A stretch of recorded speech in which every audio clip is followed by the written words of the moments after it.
معكما تحت الكساء. قال له: وعليك السلام ياكي وياسي وخليفتي وصاحب لوائي، قد أذنت لك. فدخل علي تحت الكساء، ثم أتيت نحو الكساء وقلت: السلام عليك يا أبته يا رسول الله، أتأذن لي أن أدخل معكما تحت الكساء؟ قال: وعليك السلام يا بنتي ويا بدعتي، قد أذنت لك. فدخلت تحت الكساء ولما اكتمالا جميعا تحت الكساء، أخذ أبي رسول الله بطرف الكساء وأومي بيدي يمنى إلى السلام وقال: اللهم إن هؤلاء أهل بيتي وخاصتي وحمتي، لحمه لحمي ودمه دمي، يؤلموه ما يؤلموه ويحزنني يحزنوه. أنا حرب لمن حاربهم وسلم لمن سالمه وعدو لمن أحبهم ومحب لمن أحبهم. إنهم مني وأنا منهم، واجعل صلواتك وبركاتك ورحمتك وغفرانك ورضوانك علي وعليهم أنكم لتسوي تحيركم تطهيرا.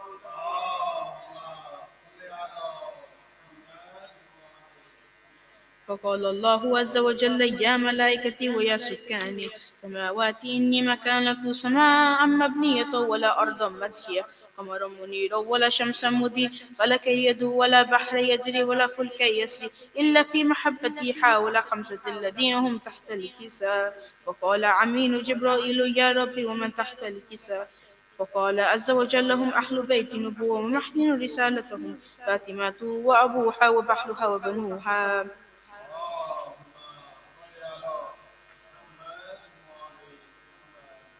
فقال جبرائيل: يا ربي، أتأذن لي أن أهبط إلى الأرض لأكون معهما سادسا؟ فقال الله: نعم، قد أذنت لك. فحبط عمين جبرائيل وقال: السلام عليك يا رسول الله. أعلى يكسك ويكسك بالتحية والإكرام، يقول لك وعزتي وجلالي: إني مكالة سماء مبنية ولا أرض مطهية، قمر منير ولا شمس مضيء، فلك يد ولا بحر يجري ولا فلك يسري إلا لي لأجلكم ومحبتكم، وقد أذن لي أن أدخل معه، فهل تأذن لي يا رسول الله؟ فقال رسول الله: وعليك السلام يا من وحي الله، إنهم قد أذنت لك. فدخل معي جبرائيل معا تحت الكساء وقال لأبي: إن الله قد أوحى إليكم يقول: إنما يريد ليذهب عنكم الرجس ويطهركم تطهيرا.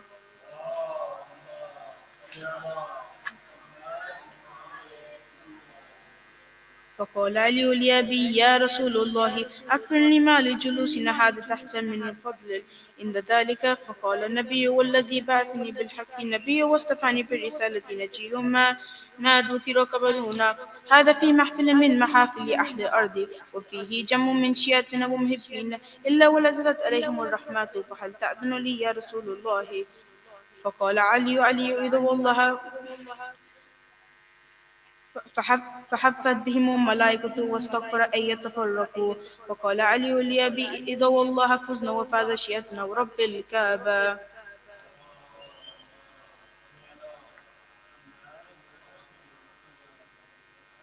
فقال أبي: يا رسول الله، علي أعلى علي الذي والذي بعثني بالحق النبي واصطفاني بالرسالة نجي ما ذكروها كبرون، هذا في محفل من محافل أهل الأرض، وفيه جم من شياتنا محبين، إلا وفرج الله هماه، ولا مغموم إلا وكشف الله غماه، ولا طالب حاجات إلا وكاد الله حاجاته. فقال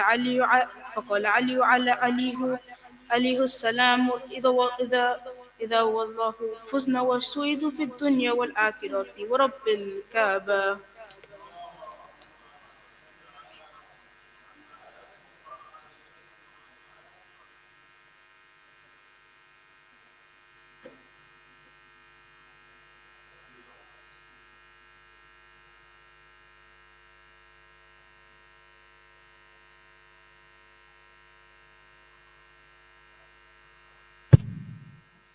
Thank you, Abbas, for that recitation of Hadith Qissa. I'd now like to invite Brother Hassan Awan for recitation of Islam with another loud salawat.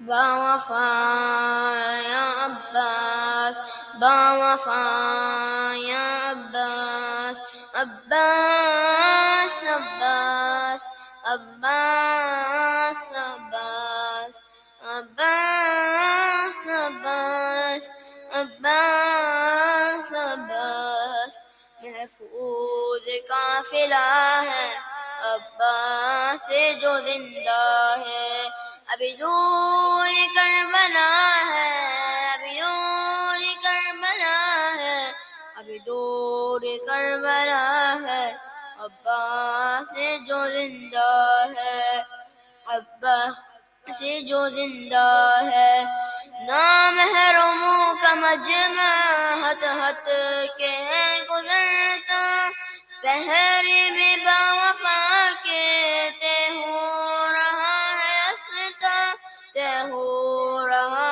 ہے رستا کیا شان جب دبا ہے عباس سے جو زندہ ہے ابھی دور کربلا ہے ابھی دور کربلا ہے عباس سے جو زندہ ہے زینب حیا کی ملکہ کلثوم اور رقیہ لیلا رباب فروا کبرا سکینہ فضہ کبرا سکینہ فضہ ہر بی بی باردہ ہے عباس سے جو زندہ ہے ابھی دور کربلا ہے ابھی دور کربلا ہے ابھی دور کربلا ہے عباس سے جو زندہ ہے اصغر سے کہتی ہے خوش ہے بہت سکینہ جب چاہتی ہے سونا ہے بجا کا سینہ ہے بجا کا سینہ غم سے نہ آشنا ہے عباس سے جو زندہ ہے ابھی دور کربلا ہے ابھی دور کربلا ہے عباس سے جو زندہ ہے عباس سے جو زندہ ہے صلوات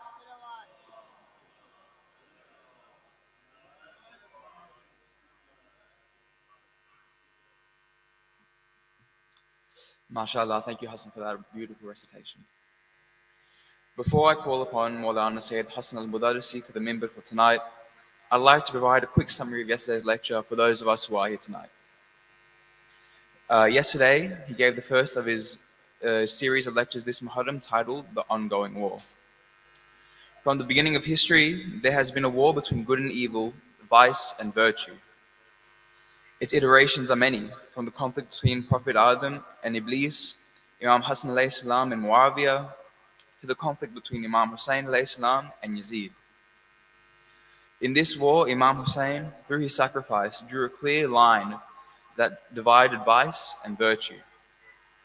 He revealed the ugliness of Yazid's maligned and distorted version of Islam, and revitalized and gave strength to the true Islam, the Islam brought down by his grandfather, the Prophet Rasulullah. Imam Hussein alayhi salam fought for good in this ongoing war by standing up and raising his voice against the tyranny and vice of Yazid. This ongoing war continues today, and Imam Hussein has shown us which side is the side of Allah and the side of goodness. The months of Muharram and Safar are a reminder to us of the sacrifices of those before us in the struggle between good and evil. And our souls are reminded of what it means to be good, what it means to be in the path of righteousness, the Sirat al-Mustaqim, and what it means to be aboard Hussein's ark of salvation.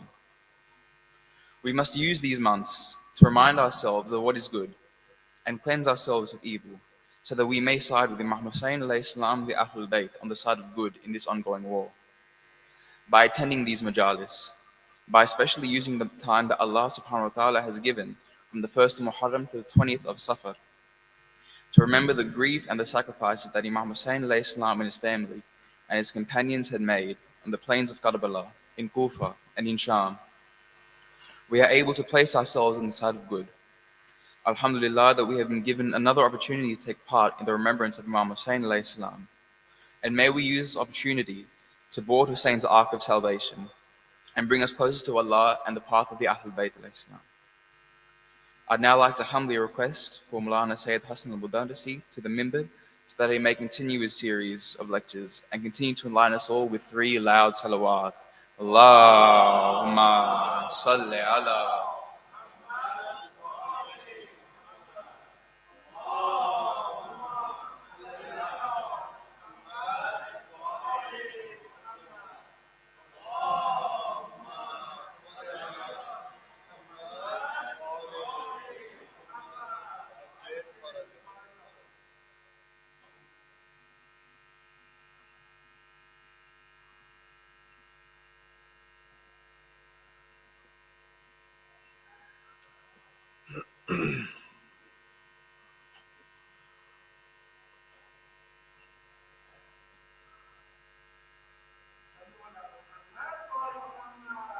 Allah salli ala.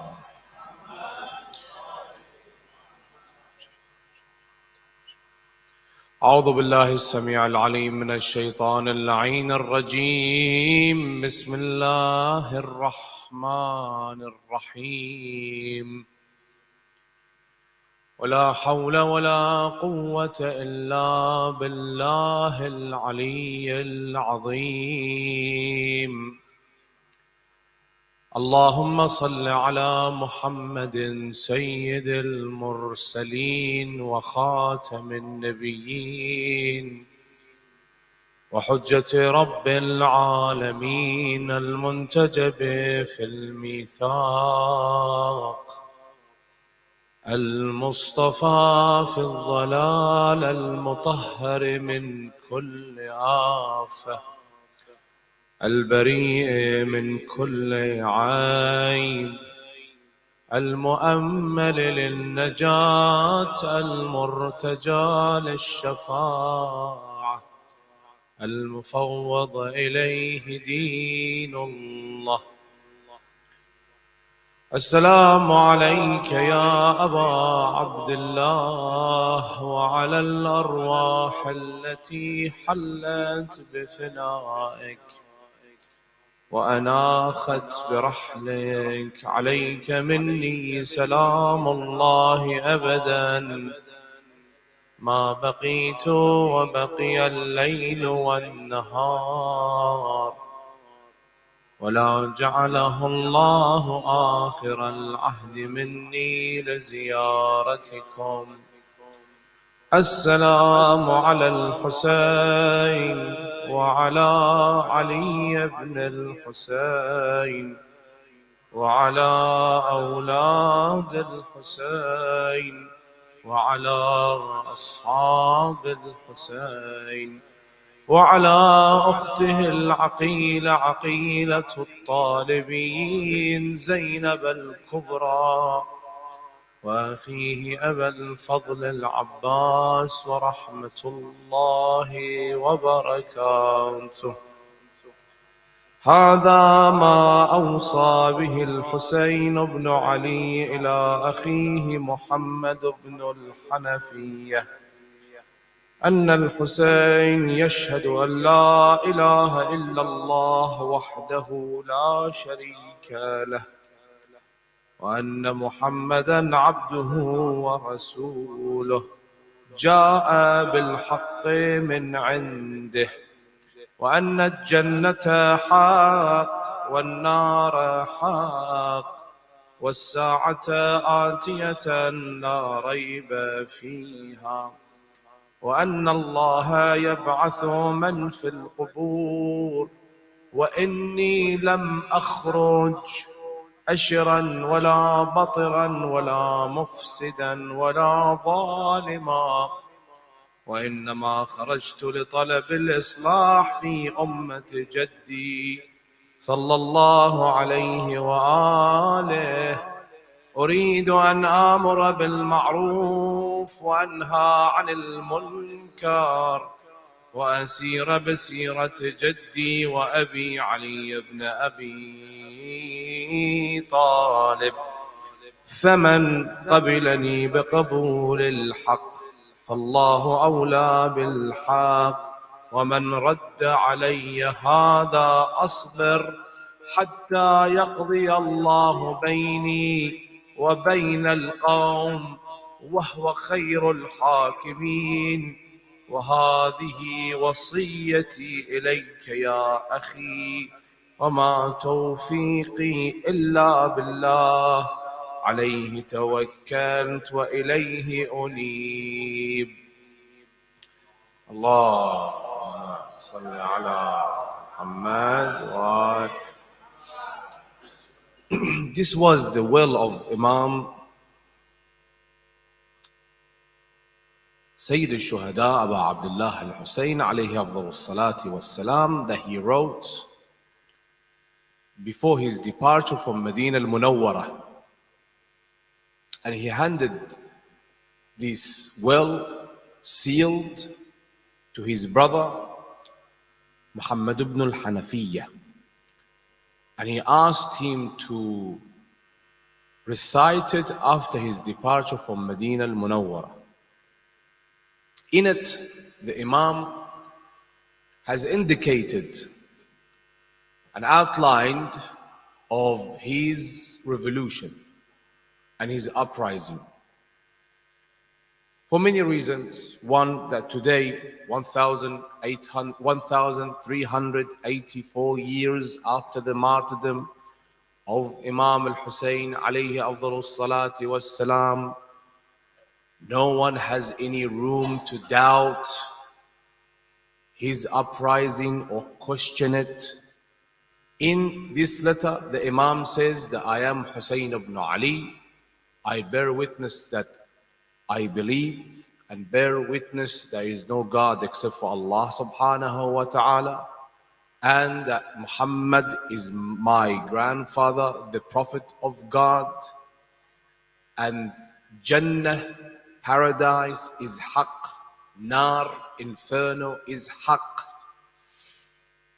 day of judgment is haqq, resurrection is haqq, and I'm not coming out to invoke or to bring to this ummah any fasad or dhulm. وإني لم أخرج أشرا ولا بطرا ولا مفسدا ولا ظالما وإنما خرجت لطلب الإصلاح في أمة جدي رسول الله. I'm coming out to reform the ummah of my grandfather. ولكي آمر بالمعروف وأنهى عن المنكر. أمر بالمعروف والنهي عن المنكر. Enjoining good and forbidding evil. So the Imam here has perfectly crystal clear indicated of his motives. So no one can come today and say he uprised, he fought to take over the Khilafah or such and such. And he himself even said it, that I'm not uprising, I'm not rebellion because they're asking me to pledge my allegiance to Yazid. Even if they don't ask me for that and they say that you are free, I will uprise, I will rebel. Why? Because Yazid is not the right person to rule the Muslim Ummah. So keep that in mind for a second, and inshallah we dive into tonight's topic. Now this is history. History is good when you learn something from it, not just to tell bedtime stories. Unfortunately, some of these manabir, some of the speakers, they go up and they come down, history, this happened, that happened. The people of Kufa, the people of Kufa, the people of Basra, the people of Basra, they betrayed the Imam. Well, they did what they did. Now, me, as an individual in the 21st century, what is my responsibility? What do I need to do? In a world that we as humans, we lose in our humanity. What makes us human? This skin, the bone, the veins that runs through it blood. My emotions. One day I'm sad, one day I'm happy, one day I'm depressed. That's what makes me human. That's what makes me an individual, fulan and fulan. He's a sad person, he's an angry person because of our emotions. We are organic beings. And of course, we are intellectual beings. We have intellect. We are this kind of creation that we can and we are in many ways and forms. We are inventing, we're writing, we're lecturing, we're talking. So that puts us above the animals. If you say that I was created to drink, I was created to eat, I was created to procreate, I was created to sleep, well, what makes you different from an animal? You have intellectual beings. You are a person with intellect. You can do many things that the animals can't do. And Allah created you for you to progress in life, to evolve. And we have evolved in many ways and forms. If you look at it right now, look in your center, beautiful center of ours. We have a speaker right there, beautiful sound system. We have a projector, we have lights, we have internet, we have air conditioning. If it's hot, I go just press a button. If it's cold, I press a button and that's it. I sit in the car, I press a button and I drive. My ancestors, it took them days, weeks, months to travel from point A to point B. For me, it takes me hours. We live in an age that everything is fast. Everything is moving fast. Technology is moving fast. We live in an age of AI, intellectual, what? Ahsant. Artificial intelligence, yes? And that makes it very difficult for me as a human being to live a life that it's a Husseini life, that I can really move forward. AI was just introduced recently. ChatGPT was just introduced recently. And now you might think, what does that have to do with me as an individual? What does this have to do with Imam al-Hussein salamullah alayhi? In an age of social media, you have Instagram, you have Facebook, you have TikTok, you have all sort of websites, YouTube, and go on and on and on and on, with many ways of many people to communicate with one another and to do what? To put forward their message. The message can be many things, many things. The message can be them cooking. The message can be a podcast, like a person like Andrew Tate,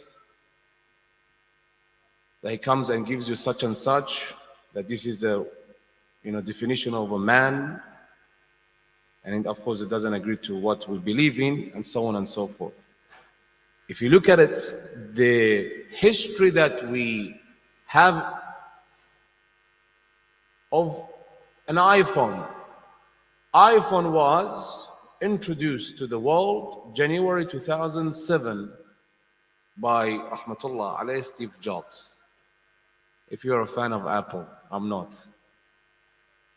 That's why I have Android as a phone. But when it comes to computers, MacBook, the best. Anyway, Steve Jobs came, and Steve Jobs, he introduced to mankind, to people, this is a new invention. We have an iPhone. Here you go. 2007. We are now in 2023. So how many years we have this beautiful technology? 16 years. You can say that 16 years of an iPhone is still a teenager. It's a new technology that we don't know what to do with it. In another way, I can tell you, this phone of ours, it can be a loaded weapon, a loaded gun in the hands of people that want to destroy another person's life. Or it can be what? For me, I sit down on this phone, I listen to lectures, I sit and I compile many books, I myself write my own lectures, my own books. Sometimes I trade some cryptocurrency here and there. I'm not good at it, so I have to stop. But with this phone, I can do wonders. I can do many things.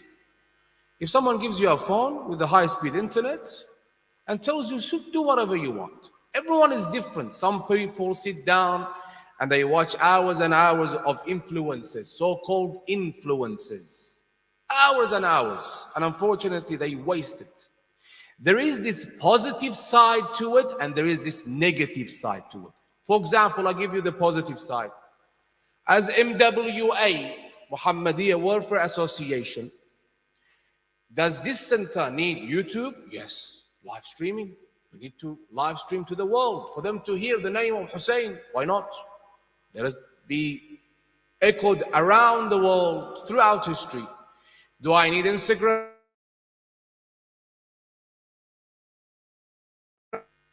TikTok? Yes. Why? Because the aim is to do what? To spread the knowledge of Ahlul Bayt alayhim afdalus salati wassalam. For an Islamic center, they need to do such a thing. Now it's a necessity. Today, in this time and age, this is a necessity for any Islamic center to have such a technology. Why? Because you live in a different age today. That's why you see the first days of Muharram, before even Muharram, some of the centers, they started putting out the posters after Eid al-Ghadir of what they have for Muharram, who's coming to their center. So everyone needs to know, because it's the age of what? Information. Google has 15 exabytes of information. You know what 15 exabyte means? It means 30,500,000 gigabyte MacBooks. Who has that? Google. You have information, you have power. 15 exabytes. You might say, what? They have everything. That's why if you go and you search whatever you have on your mind, you have found it there, right there. In a matter of seconds, This is the positive side for it. As a student, you sit down to write an essay or report, matter of seconds, sit down and you can find many information of what you want to write about. Of course, there is always the other side of the coin. You have this and you have that. The positive side doesn't tell you that this is it, I'm done. It only has positivity, that's it. No. Unfortunately, there is the what? The negative side. Artificial intelligence today, the AI, the UN Security Council, just yesterday they had a meeting about the threat of an AI, that it's moving so fast. And the UN Security Council, the founder of it, or the Secretary General of it, he said that AI, it took it weeks, and they had 120 million users, 120 million. But when it came to printing books, it took them 30 years to go across Europe. 30 years. 30 years for it to go around the world, for books to spread out. But for Chat GPT, it took it a matter of weeks, 120 million users. And of course, it's going up. And they themselves, the founders, the creators of AI, they say it's an infant. It's still an infant. But the problem with this infant is that it evolves very fast, and it's much smarter than we as human beings is. And every day it moves forward and forward. Well, just think of it. Matter of weeks, 120 million users, evolves much faster than me and you, doesn't need to sleep, doesn't need to eat, doesn't need to rest, doesn't need to drink, 24/7, it's working. Brain with brain, networks with networks. You ask any question today, tell me who Imam Hussein is, right there. Write for me a poem about Imam al-Hussein, right there. Write me a poem about Imam Ali, right there. Me as a person, if I sit down, it takes me days and days to write a poem like that. This is a beautiful side of it. But of course, the other side, that it's a negative side, is what? The negative side, unemployment, social distress, and we have many other things that this brings to the people because it's a new technology. We don't know how to use it. And that is a problem that we have today. And that problem is this. One, I as an individual can't conceal my privacy. I can't hold on to my privacy. You as a family, can you hold on to your privacy? Can you today go from point A to point B without anyone knowing? I just finished my lecture in Campbelltown, Al-Mahdi Mosque. Straight away, without hesitation, I went to Google Maps, typed in MWA, right there. I can't function without it. If you tell me drive from there to here without using GPS, I'll tell you I'll get lost. And then I have brother Ali Rada calling me and telling me, where are you, Sayyid? I need it. It's a necessity that I as an individual, as a human being, I need direction. I need to go here and there. And that teaches me this. But this is a problem here. There is no privacy. I don't have a privacy. You don't have privacy. Steve Jobs himself, they asked him, do you give your children iPad? He says, no, I don't. But today, if you look at our communities, as soon as the child starts crying, there you go, Fadda, take it. And we don't think that the information there is on this phone, I told you, loaded gun. We have an issue today, and I will speak about this inshallah tomorrow night, with the alphabet community. Some of them, they call them the rainbow community or the LGBTQ. For me, it took me days and days to remember that, the LGBTQ, the plus. So just call them the alphabet community. This community that's coming forward, asking for rights here and there. Your child today, if you give him this phone and you tell her, go on YouTube Kids. And you, as a parent, you think, you know what? It's fine. It's safe. It's not. It's not. The amount of filth that they have there, that our children are exposed to it, it's alarming. Alarming. The amount of pornography there is on the websites, thousands of websites, thousands of hours. It's a multi-billion-dollar industry.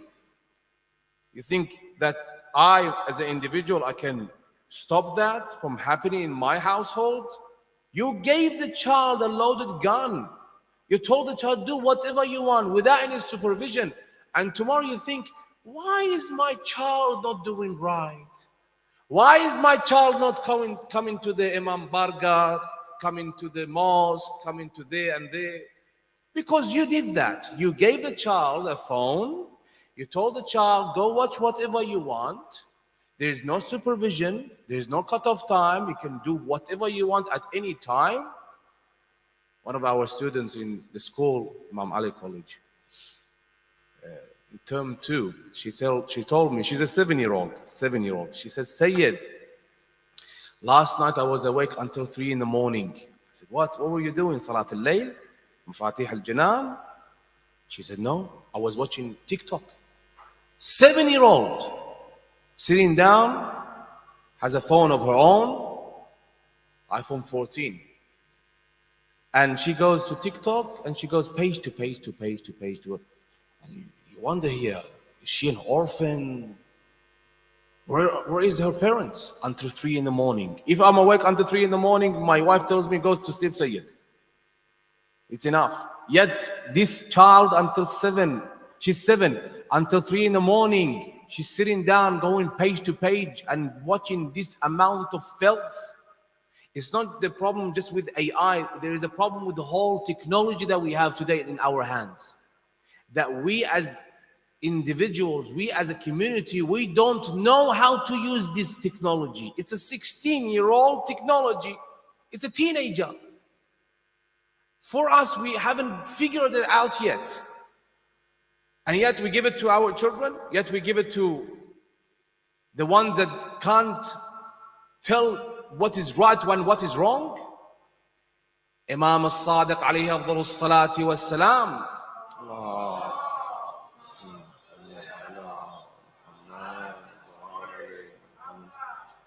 says in the hadith, Ustur dhahabaka wa dhihabaka wa madhabak. Conceal your wealth, conceal your goings and comings, and conceal your what? Your religion. Ustur dhahabaka wa dhihabaka wa madhabak. Conceal it, hide it. No one should know where you're going, where you're coming from. No one should know how much money you have. You don't need to tell them. You don't need to. This versus technology and oversharing. Sometimes some individuals, they say, oh, Ahlul Bayt sayings are all from old time and they don't, connect with what we have today because we have evolved. No. We are still human beings. That still, Ustur dhahabaka wa dhahabaka wa madhabak was relevant in a time that was in our homelands. In Iran, in Iraq, in Pakistan, in Afghanistan, we had allies, and some of the neighbors, they look, some of them, they want to know whatever is going on.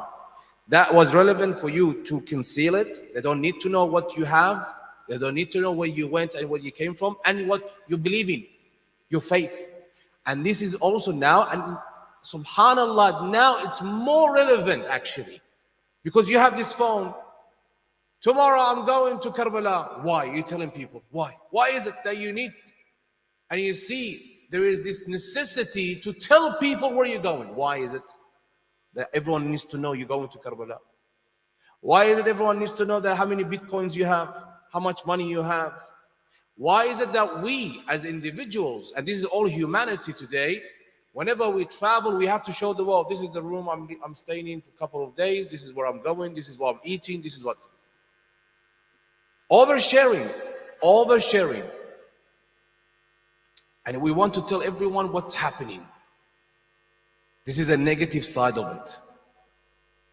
When the UN, they sit down and they think about this, and I was watching the news this couple of days in regards to that, in relation to that they're thinking, what do we do with AI? How can we control it?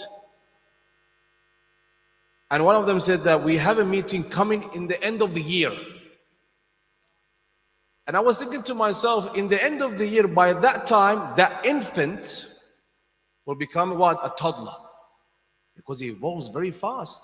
You are so slow. As a human beings, we are very slow. It takes us a lot of time to do this and that. Oh, I have to go sleep. I have to take a nap. I have to eat some food. And that's a problem that we have. It's going very fast and we don't know what we're doing with it. And the issue for us as Shia of Ahlul Bayt alayhim afdalus salati was salam is that today me as a father, today me as a mother, today me as a guardian, I need to hold on to my family. The issue is not one or two things. The issue is also in your own houses. The issue is right there. You put in front of them, you tell them, this is your screen, this is your phone, this is your iPad, that's your TV, and do whatever you want.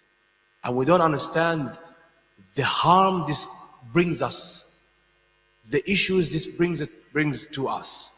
The Imam alayhi afdalus salati was salam,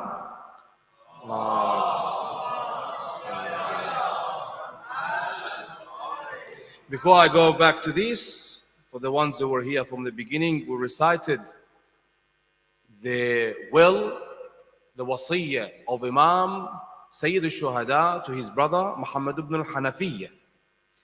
And the Imam here indicates, Imam Sayyid al-Shuhada Abu Abdullah al-Hussein, here he outlines of his motives, why his uprising, why he's going into rebellion mode, why he's doing such and such. And I will connect the dots in a moment. So the hadith says what? The hadith, and keep that in your mind and have that on your mind. Ustur, conceal, dhahabaka wa dhihabaka wa madhabak. Your money, your wealth, your goings and comings, and your religion. And every one of them, of course, there is a whole topic about it. No one is happy over how much money you have. No one is. Don't think everyone is going to say, oh, mashallah, he has a beautiful house. How many children he has. Some people, they have jealousy. They don't want that for you. A person came to visit the Imam, our sixth Imam. He sat down next to the sixth Imam. And he said to the Imam, I have no children. He was talking to the Imam. Another companion entered. He sat on the other side of the Imam, the other side. And he had one son. He called out his son. His son came running. He embraced his son. And he started kissing him and telling the Imam, this is my son. Look at him. He's all grown up, mashallah. He's this and that and that. The other one, who was there before the other companion, he got really upset. And he left. He said his farewells and he left the majlis. The Imam looked at him, the one who was showboating his son, showing off his son. He said to him, what did you do? He said, I didn't do anything. I was showing you my son. He said, don't you know he has no son? The person who left, he has no children. Don't do such a thing. Because there are many types of people. The Imam is saying to him, it's a long hadith. I summarize it for you. There is one who is what? Who is envious, who has ghibtah, who wishes for you and wishes for him the best. And we have those who are what? Jealous, who have hasad. They want everything for you to go away, vanish, burned out, and you have nothing left, and they want to possess everything to themselves and have everything for themselves. So next time, don't do this. So see how careful Ahlul Bayt are? ذهبك, your money, your wealth, your family, even your family, you don't need to. وذهابك, your goings and comings, and of course your religion. Why religion? Me as a Shia, I have a belief for Imam al-Hussein. You have a different belief for Imam al-Hussein. Your level might be different than mine. You might have a higher level or something that is lower. You don't need to come and tell me what it is. Sometimes I don't like it. I don't. That is one. This is one point. The other point comes to what? You in front of the enemies of Ahlul Bayt. And you say, I'm a Shia, I love Ahlul Bayt, and I live and love, and I work, and I go, and I breathe, and I do everything for Ahlul Bayt. Other one sees you and he says, what's wrong with this person? And here, he might not be showing you any harm or foul language or anything of that, but he, as an individual, might do what? He might come and mock you for this. You don't need to do it. You don't need to show off this. Of course, spreading it is different than the one comes and does such a thing. And he wants to show to the whole nation, this is what it is. And I want to draw a line here, that you spread the knowledge is different of what you say, I believe in. For example, I tell you, some people, they have came just recently in Iraq, in a city called Dilqar, just a couple of months ago. They are Aliullah. Aliullahiyya means what? They say and they believe that Ali is a creator of the universe. Creator of the universe. Do we believe Ali is a creator of the universe? Yes or no? No. Imam al-Mahdi alayhi salatu wassalam in a hadith.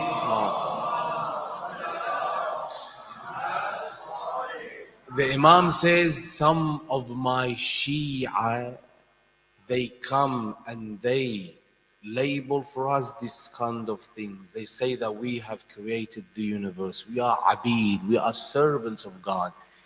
La'anahumullah. May God curse them for what they are saying. So these people, they came out, they start talking about these, and of course, the other side, the enemies, they labeled us. Oh, Shia believe in such a thing. We don't. We don't. So these three, conceal them.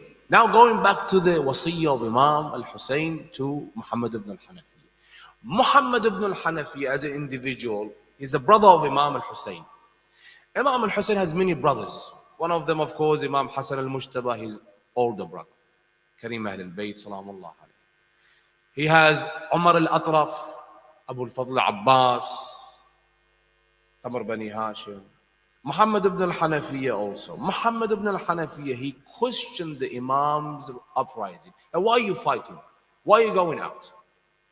And many times he tried for the Imam to stay. He tried for the Imam to not fight the war with Yazid ibn Muawiyah. He tried for this to happen, but of course the Imam refused. First thing first, you can't question the Imam, whoever you are. Even if that is Muhammad ibn al-Hanafiyyah, he's an Imam. Allah has chosen him. He's divinely chosen by God the Almighty. You have no right to do such a thing. That's one. Two, of course, he's older than Imam. Imam al-Hussein is older than Muhammad ibn Hanafiyyah. If you don't agree to it, well, you're not helping. Just be quiet. And he refused to go with the Imam. The Imam here, he wrote him this letter and he concealed it. And he gave it, he stamped it, he gave it to Muhammad ibn al-Hanafiyyah. I'm leaving Medina, I'm going. Open this afterward. The connection between this and what's happening today. The Imam is doing what? Imam saying what? The Imam here is saying, the Ummah that I'm looking at is not the Ummah of the Prophet. It's different. 50 years have passed from the martyrdom of Rasulullah sallallahu alaihi wasallam. They have lost the essence of the Prophet. They have lost the way. Ummah of the Prophet is not the Ummah of the Prophet. The Islam that is Islam al-Muhammadi has become Islam Umawi. 50 years have passed until today. So today that is 61 AH, I have to fight. To do what? Imam here says, لكي آمر بالمعروف وأنهى عن المنكر. Amr bil ma'ruf is what? Enjoining good. Telling people to do good. وأنهى عن المنكر. And forbid people from doing evil. That is relevant to this point, that today, if you look at it, if Imam al-Hussein comes today, right now, and he looks at our ummah, our nation, the Shia, I'm just the Shia, I'm not talking about the whole 1.8 billion Muslims, just 100 or 200 million of us, maybe we are more, maybe less, but he looks at the Shia, what does the Imam say about us? Have we lost our way or not? Are we on the right path? Are we walking this path of Ahlul Bayt alayhim afdalu salatu wassalam? Or have we deviated? Have we gone astray? We're going this way, that way? Yes or no? Of course. We have lost our way. We as Shia of Ahlul Bayt, we have lost our way. This is a ni'mah that we still can remember Imam al-Hussein every year. But don't think that because you and I, we come and we put this parcham, this flag up and this member up, that I'm doing a favor for Imam al-Hussein. Imam al-Hussein doesn't need me and you. Imam al-Hussein, 30 million. Last year they went to visit Imam al-Hussein, Arba'in al-Hussein. You think Imam al-Hussein needs any of them? No. We need the Imam. We need the Imam. As I mentioned last night, in Ziyarat al-Arba'in for Imam Ja'far ibn Muhammad al-Sadiq alayhi afdalu salatu wassalam,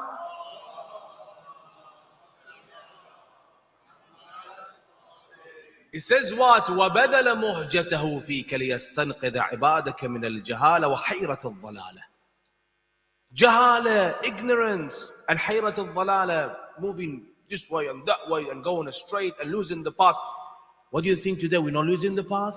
Before it was one person. Today we have this technology, unfortunately, that has come to our houses, that I as a father, I don't look, that this is harming me, it's harming my children, and let them do whatever they want.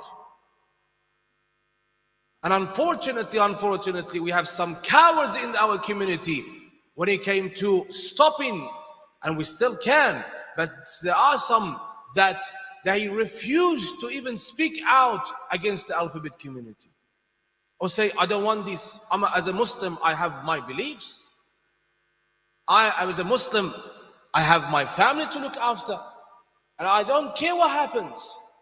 This came the perfect time, when we have this alphabet community pushing for this. And you have, of course, Muharram-al-Haram. لكي آمر بالمعروف وأنهى عن المنكر. أمر بالمعروف والنهي عن المنكر. They're going to kill you. I don't care. They will kill you, your children, your family members, your companions. They will decapitate you. They will cut you in pieces. I don't care. Let them do whatever they want to do. Muhjatahu is what? The blood of his heart, he gave it away for us. To be what? To be guided to the right path. And he's saying this to his brother, إِنِّي لَمْ أَخْرُجْ أَشْرًا وَلَا بَطَرًا. I'm not coming out to oppress anyone. I'm not coming out to deviate everyone or put farqa or do any harm to this millah, to this ummah. No, I want to do amr bil ma'roof wa nahy an munkar. So me as a I come and I say Hussein, Hussein, Hussein. I do latmiya, sinazani. I cry for Imam al-Hussein. I do all that, but my action is against whatever Imam al-Hussein stood for. Can I really call myself a Shia?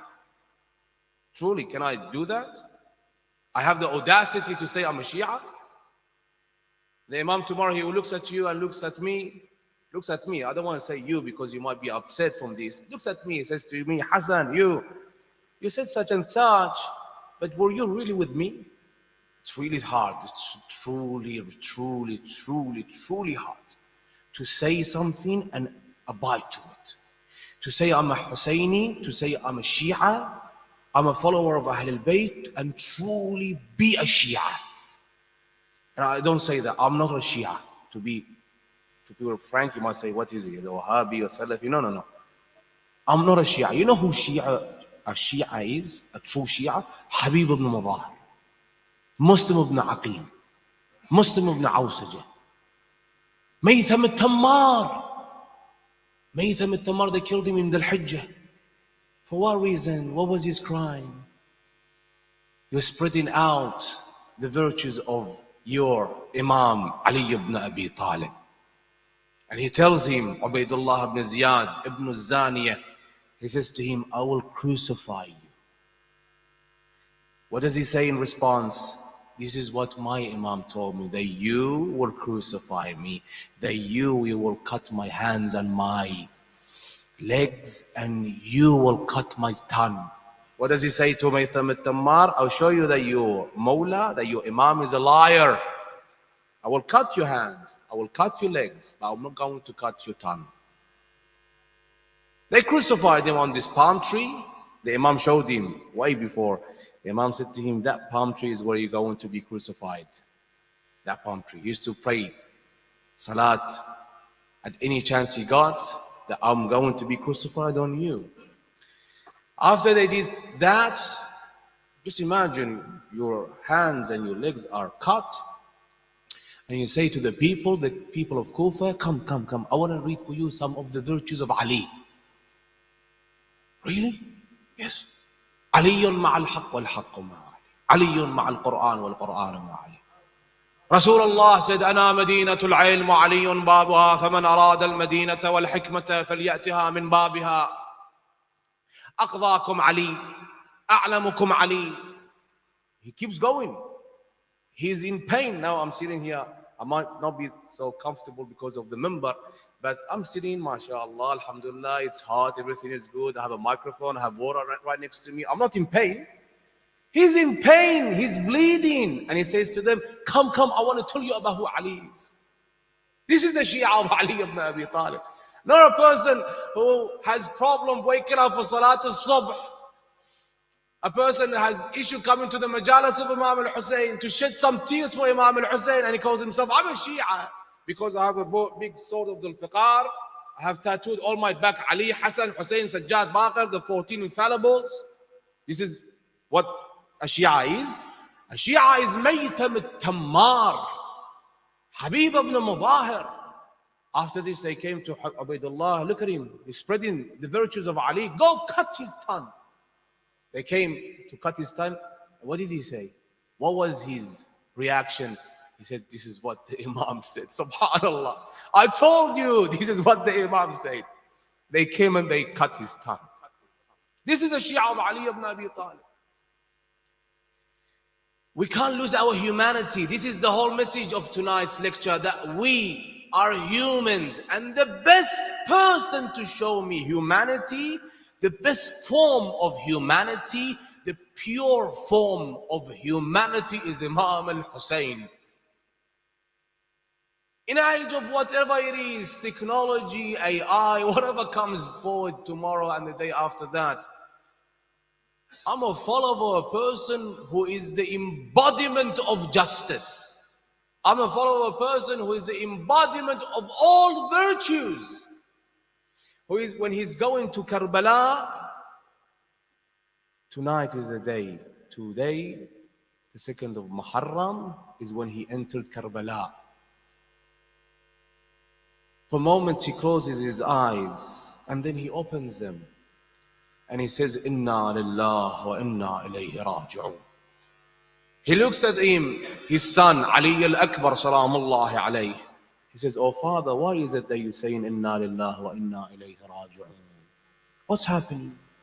He says, oh son, I closed my eyes for a moment and I saw this person riding a horse. He says to me, he's riding a horse and he calls out to me that your caravan is going to their death. So I recited, Inna lillah wa inna ilayhi raji'un. What does he say? Ali al-Akbar, alasna ala al-haq? Are we on the true path, the truth? He says, yes, we are on the truth. We are on the haq path. He says, we don't care then if we go to death or death comes to us. They come to the land of Karbala. As soon as the Imam arrives there, he looks around. I know this land. There is stories. There is this history.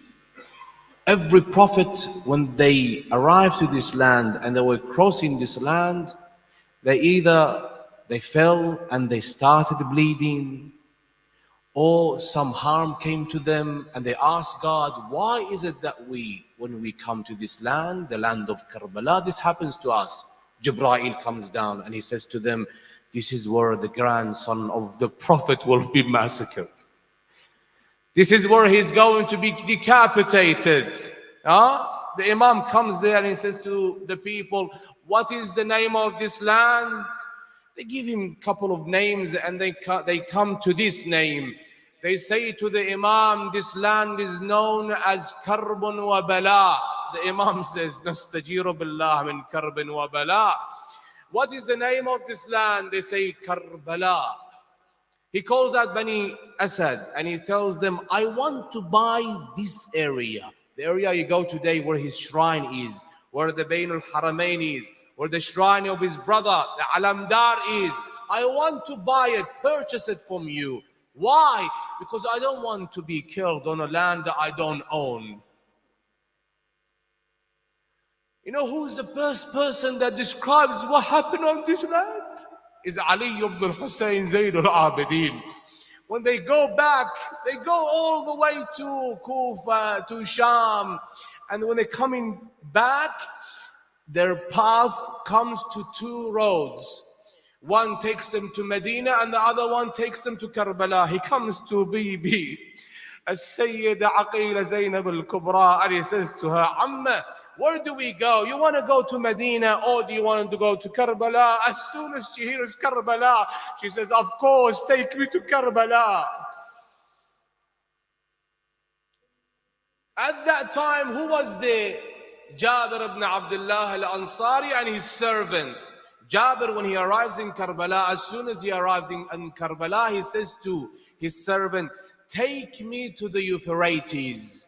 I want to perform ghusl. He performs the ghusl and then he wears his new clothing and then he says to him, take my hand and take me to the grave of my Habib Hussein. He takes his hand and they walk. He says, his servant narrates, every step Jabir used to take, he used to call out, Wa Husayna, Wa Sayyida, until he reached the grave of Imam al-Hussein. I said to him, Jabir, we arrived. This is the grave of Hussein. Jabir says to his servant, take my hand and place it on the grave. He can't see, he has lost his eyesight. As soon as he places his hand on the grave of Hussein, he falls on the grave of Hussein and he calls out, Hussein, wa Husseina. This moment is taken and he's crying next to the grave of Imam al-Hussein. His servant says to him, Jabir, there is this dark sign, coming from the direction of Damascus. It looks like there is a caravan moving toward us. He says to him, go look, see if that is the army of Umar ibn Sa'ad or my Imam Ali ibn al-Hussein. He goes and moments later he comes running and he says, Jabir, come and welcome the Imam Ali ibn al-Hussein. This is Ali ibn al-Hussein and his aunties, Ali ibn al-Hussein and his sisters, Ali ibn al-Hussein and the orphans of Hussein. Jabir comes running as soon as the Imam sees him. He's a friend. Now I can bring out what is in my heart. All this time, enemy after enemy. When he sees Jabir, he says to Jabir, are you Jabir? He says, yes, I am Jabir, Sayyidi wa Mawlai. He calls out, Jabir, ha huna wallah qutilat atfaluna. This is the land where they killed our children. Oh Jabir, ha huna wallah قتلوا أهل بيت أبي. Oh Jabir, this is the land where they killed the family of my father. Oh Jabir, ها هنا والله سبيت نساؤنا. This is the land where they took our woman captive. And then the Imam came to this point and he called out, oh Jabir, this is the land they killed my father Hussein thirsty. هذه مدينة قتلوا أبي الحسين عطشانا. This is the land where they killed my father Hussein thirsty. لا حول ولا قوة إلا بالله العلي العظيم. إنا لله وإنا إليه راجعون. وسيعلم الذين ظلموا آل محمد أي منقلب ينقلبون والعاقبة للمتقين.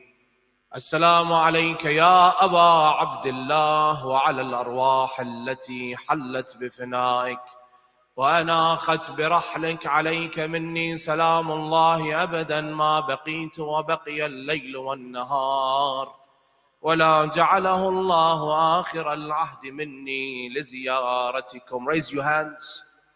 With your loudest voices, call out the name of Hussein and recite the ziyarah of Imam al-Hussein alayhi afdalus salati was salam.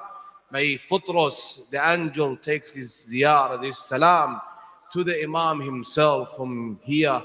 Call out, As-salamu ala al-Hussein wa ala Ali ibn al-Hussein وعلى أولاد الحسين وعلى أصحاب الحسين وعلى أخته العقيلة عقيلة الطالبين زينب الكبرى وأخيه أبا الفضل العباس ورحمة الله وبركاته. اللهم عجل لوليك الفرج، اللهم عجل فرجه، سهل مخرجه، اجعلنا من أنصاره وأعوانه يا رب العالمين. يا الله يا رحمن يا رحيم يا مقلب القلوب ثبت قلبي على دينك. الفاتحة قبلها الصلاة على محمد وآل محمد.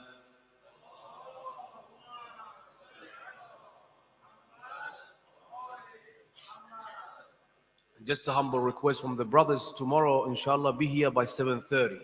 So we start 7:30. I try my best inshallah to be here before that, so I don't lecture for an empty hall and repeat the topic here and there. So inshallah I see you tomorrow night. Sallu ala Muhammad wa ali Muhammad.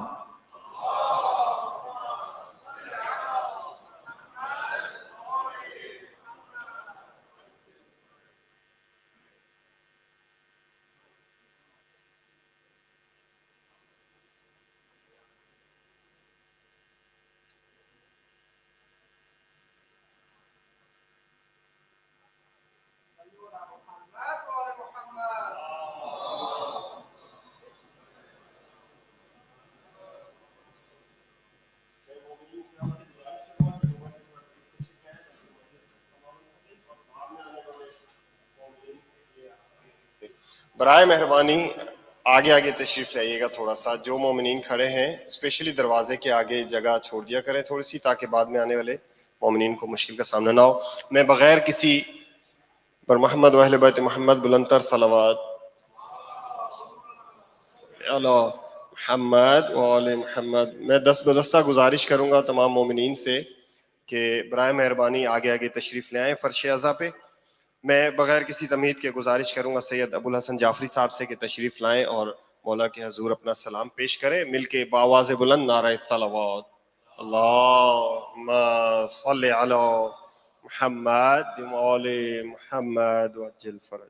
برائے ظہور امام زمان علیہ السلام بلند تر صلوات. اللہم صلی علی محمد و آل محمد وعجل فرج. بارے دیگر بلند ترین صلوات. اللہم صلی علی محمد. امیر بھی ہے غریب بھی ہے، امیر بھی ہے غریب بھی ہے. حسین محبوب کبریا ہے، حسین غربت کی انتہا ہے. غریب امیر بھی ہے غریب بھی ہے، اور امیر ایسا کفن کی سوغات جس کے روزے سے بٹ رہی ہے. امیر ایسا کہ سوغات جس کے روزے سے بٹ رہی ہے، اور غریب ایسا کہ خود کو اب تک کفن میسر نہیں ہے. امیر بھی ہے غریب بھی ہے، امیر بھی ہے غریب بھی ہے، اور امیر ایسا کہ جس کا جھولا نبی جھلائے. امیر ایسا کہ جس کا جھولا نبی جھلائے. امیر ایسا کہ جس کا جھولا نبی جھلائے، علی جھلائے. اور غریب ایسا کہ جس کے بچے کا جھولا بن میں جل گیا ہے. امیر بھی ہے غریب بھی ہے، امیر بھی ہے غریب بھی ہے، اور امیر ایسا سکینہ جیسی خدا نے بیٹی جسے عطا کی. امیر ایسا سکینہ جیسی خدا نے بیٹی جسے عطا کی. اور غریب ایسا اسی کے منہ پہ کوئی تماچے لگا رہا ہے. امیر بھی ہے غریب بھی ہے، امیر بھی ہے غریب بھی ہے، اور امیر ایسا کہ جس کا بیٹا شبیہ سردار انبیاء ہے. امیر ایسا کہ جس کا بیٹا شبیہ سردار انبیاء ہے. اور غریب ایسا کہ وہی سینے پہ برچھی کھائے تڑپ رہا ہے، امیر بھی ہے غریب بھی ہے، امیر بھی ہے غریب بھی ہے. بر محمد وآل محمد صلوات. ما صلی علی محمد وآل محمد وجل فرجہم. جزاک اللہ. نہ پوچھ کیسے کوئی شاہ مشرقین بنا، بشر کا ناز نبوت کا نور عین بنا، علی کا خون لعاب رسول اور شیر بطول، ملے ہیں یہ عناصر تو پھر حسین بنا.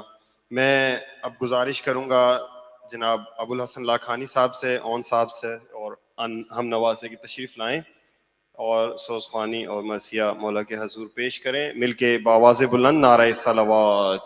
اللہم صلی علی محمد وآل محمد وجل فرجہ. بار دیگر بآواز بلند نعرہ صلوات. اللہم صلی علی محمد وآل محمد وجل فرجہ. برائے تاجیل ظہور امام زمان صلوات.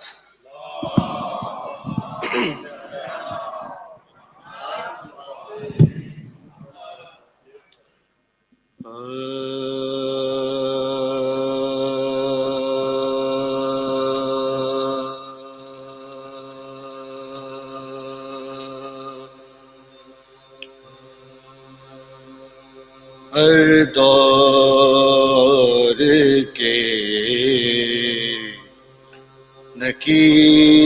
نقیب ہیں قرآن و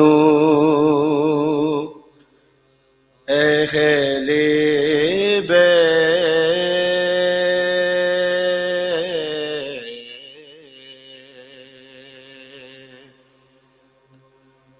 ہر دور کے نقیب ہیں قرآن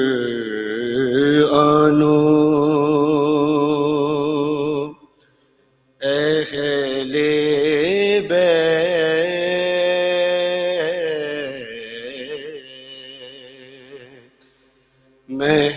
محبوب کے حبیب ہیں قرآن و اہل بیت.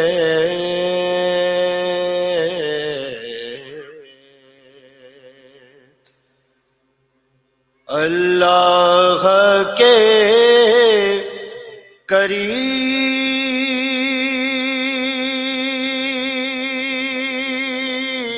قریب ہیں قرآن و اہل بیت. انسان کا نصیب ہیں قرآن و اہل بیت.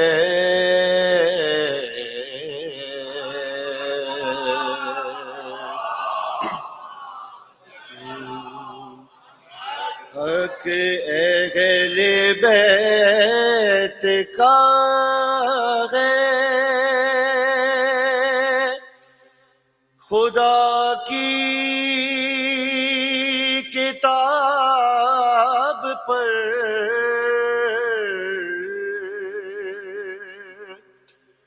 حق اہل بیت کا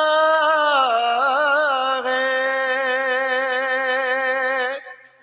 خدا کی کتاب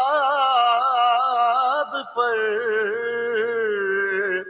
لاکھوں درود آلے رسالت ماب پر.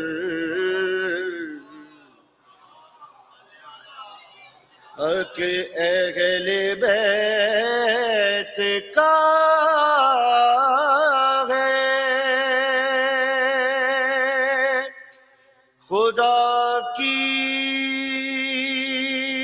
کتاب پر لاکھوں درود آلے رسالت ماب پر، ہر دور کے نکیر۔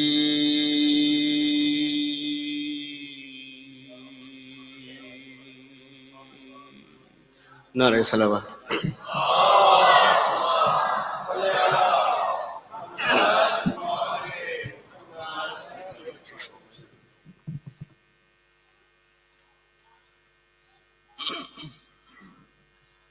بھائی دیگر نعرہ صلوات۔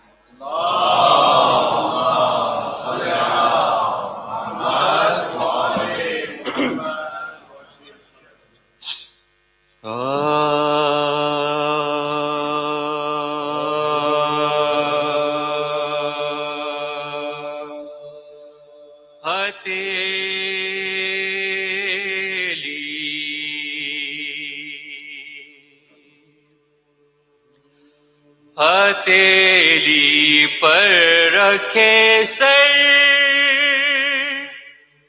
شاہ کے،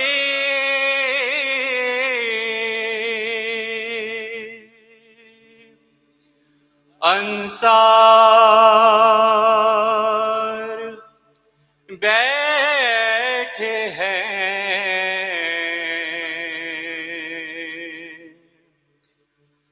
ہتھیلی پر رکھے سر شاہ کے،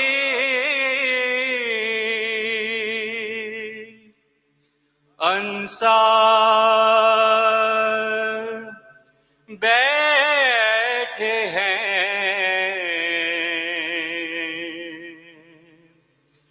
خدا کی راہ میں مرنے کو سب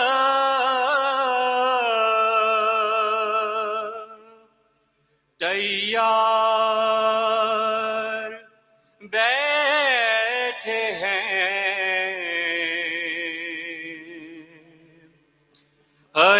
ہتھیلی پر رکھے سر شاہ کے،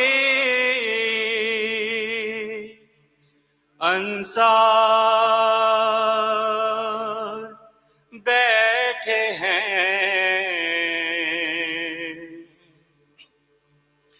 مصلی پر علی اکبر ہی ہیں بیٹھے ہوئے، لیکن مصلی پر علی اکبر ہی ہیں بیٹھے ہوئے، لیکن شباہت کہہ رہی ہے احمد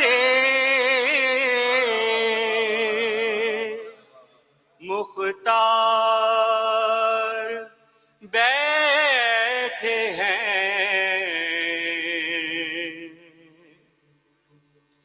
سپاہ شام سے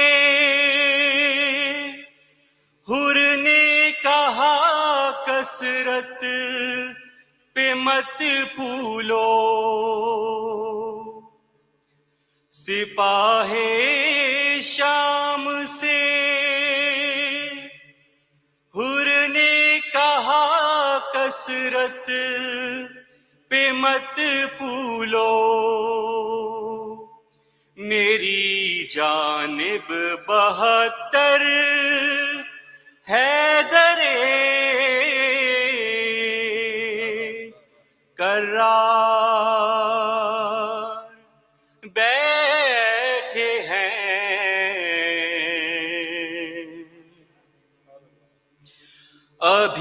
سے اشکیا پر اس قدر دہشت ہے کیوں طاری، ابھی سے اشکیا پر اس قدر دہشت ہے کیوں طاری، ابھی تو لشکر شہر کے علم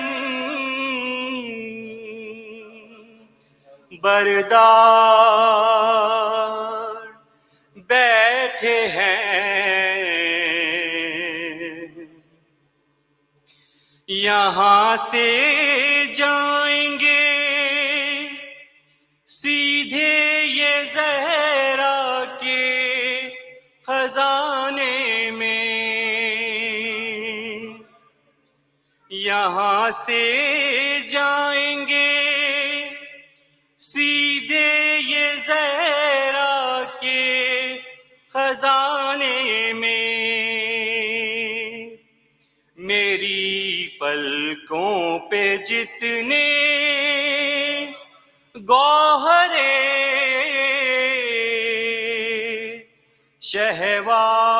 شہوار بیٹھے ہیں،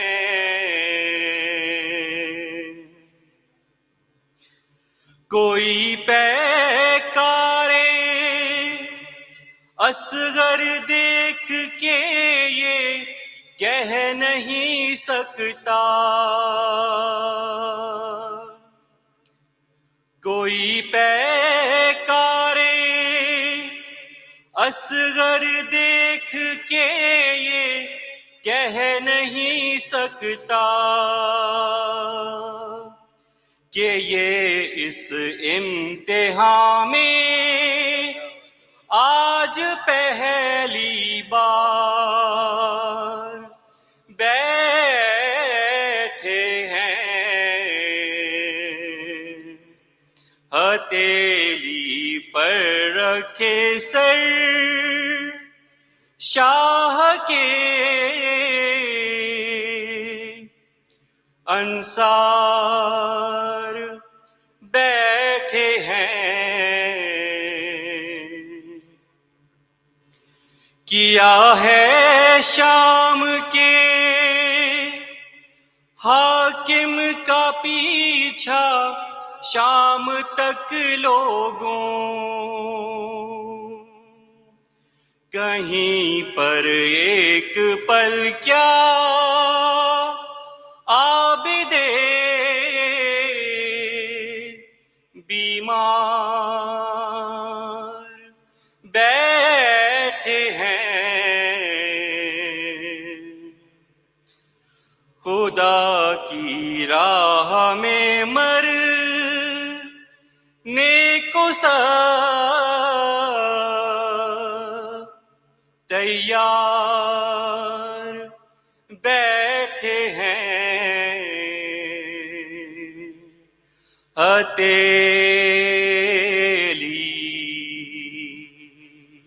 پر محمد وآل محمد صلوات. اللہم صلی علی محمد وآل محمد. جزاک اللہ.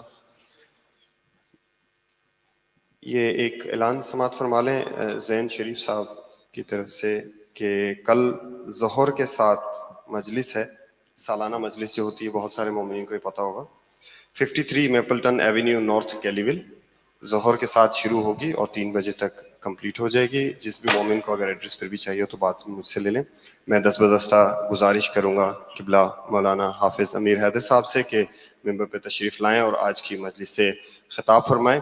نعرہ تکبیر، نعرہ تکبیر، نعرہ رسالت، نعرہ رسالت، نعرہ حیدری، حیدری بر محمد و اہل بیت محمد بلند تر صلوات.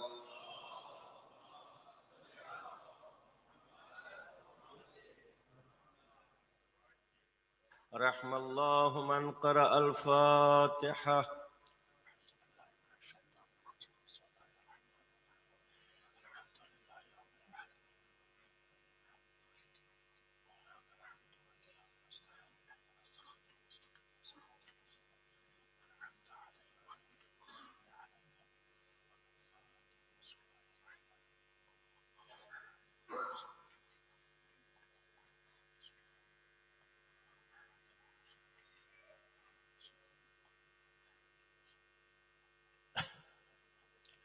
لا حول ولا قوة إلا بالله العلي العظيم. حسبنا الله ونعم الوكيل، نعم المولى ونعم النصير. أعوذ بالله السميع العليم من الشيطان الرجيم. بسم الله الرحمن الرحيم. الحمد لله رب العالمين. هو الله الذي لا إله إلا هو عالم الغيب والشهادة، هو الرحمن الرحيم. هو الله الذي لا إله إلا هو الملك القدوس السلام المؤمن المهيمن العزيز الجبار المتكبر. سبحان الله عما يشركون. سبحان ربك رب العزة عما يصفون، وسلام على المرسلين، والحمد لله رب العالمين. إن الله وملائكته يصلون على النبي يا أيها الذين آمنوا صلوا عليه وسلموا تسليما.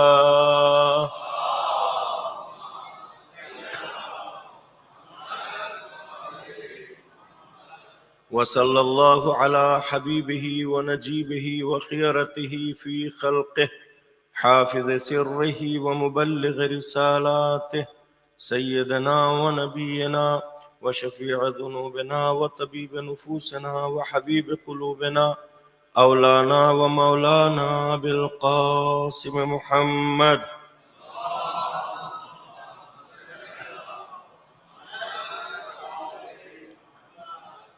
وآله الطيبين الطاهرين المعصومين المظلومين، ولعنة الله على أعدائهم أجمعين. أما بعد، فقد قال الإمام الحسين عليه السلام: إنما خرجت لطلب الإصلاح في أمة جدي رسول الله صلى الله عليه وآله وسلم، أريد أن آمر بالمعروف وأنهى عن المنكر، وأسير بسيرة جدي وعلي بن أبي طالب.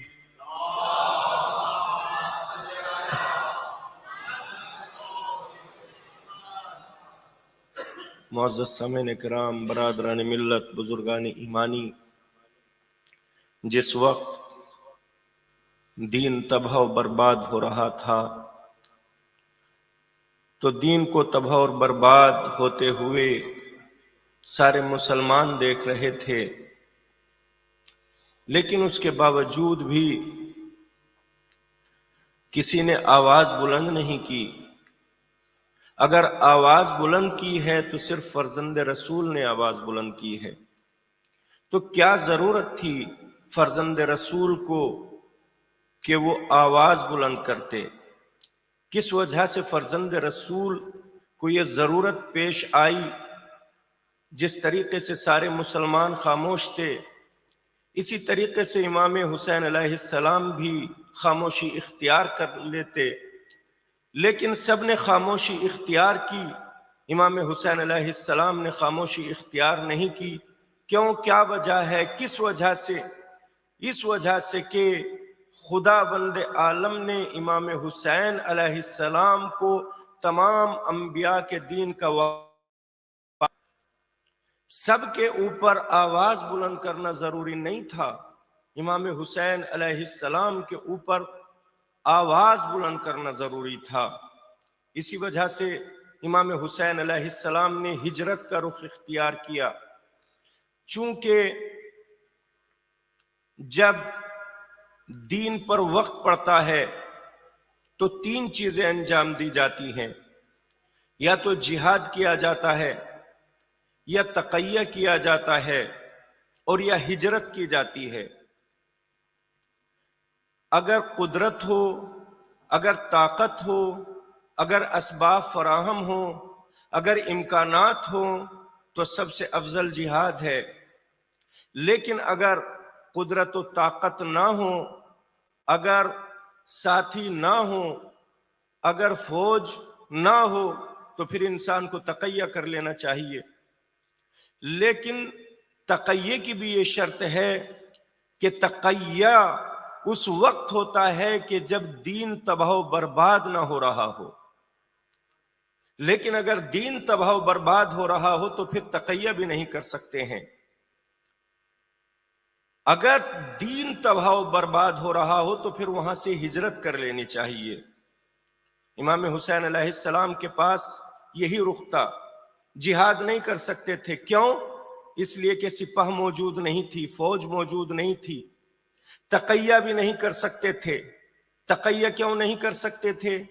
تقیہ اس لیے نہیں کر سکتے تھے چونکہ امام حسین علیہ السلام اگر تقیہ کر لیتے تو پھر دین تباہ و برباد ہو جاتا. چونکہ سب نے یزید کی بیعت کر لی تھی تو اب امام حسین علیہ السلام کے لیے تقیہ کی گنجائش نہیں رہ گئی تھی.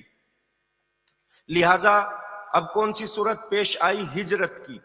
لہذا امام حسین علیہ السلام نے ہجرت کر لی. چونکہ ہجرت کا رخ پیش آیا ہے، چونکہ ہر انسان مسئول ہے، ہر انسان ذمہ دار ہے اس بات کا کہ ہر مسلمان ذمہ دار ہے. یہ قرآن کی طرف سے ہے، ان الذین توفاہم الملائکۃ ظالمی انفسہم.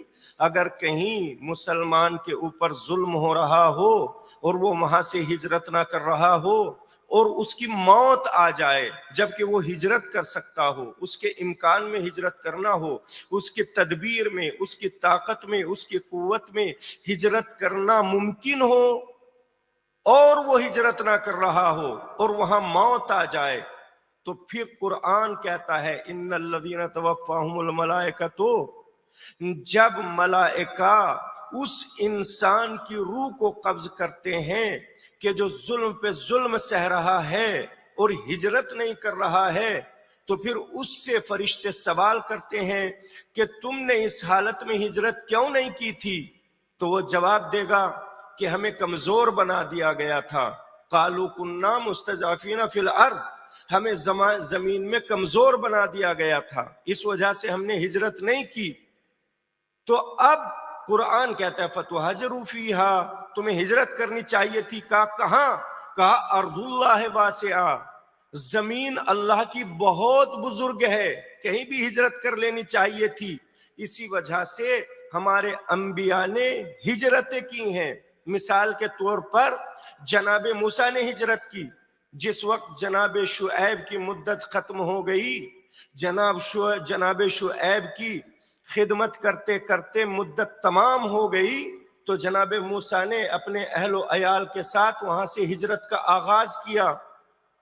جب ہجرت کا آغاز کیا تو ایک ایسے مقام پر پہنچے کہ جہاں رات کی تاریکی ہے، بھری سردی ہے، ٹھنڈ پڑ رہی ہے.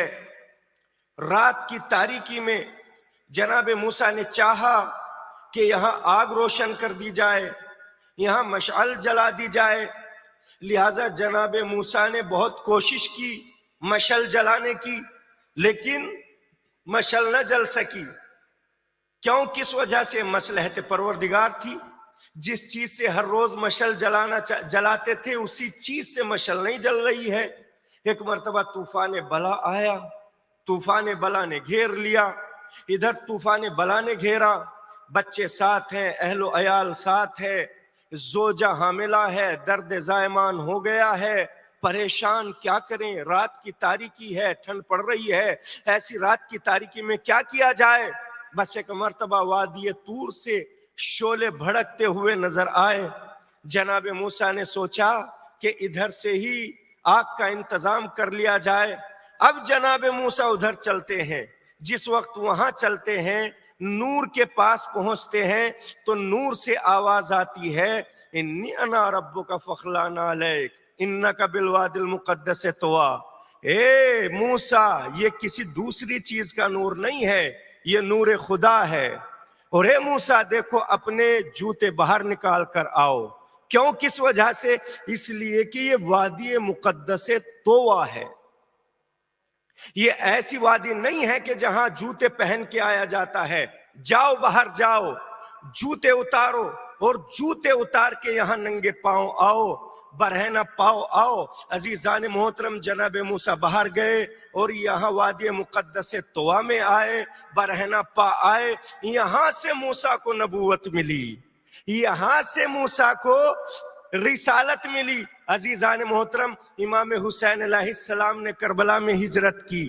جب امام حسین علیہ السلام نے کربلا میں ہجرت کی تو کربلا کو کیا نام دیا گیا؟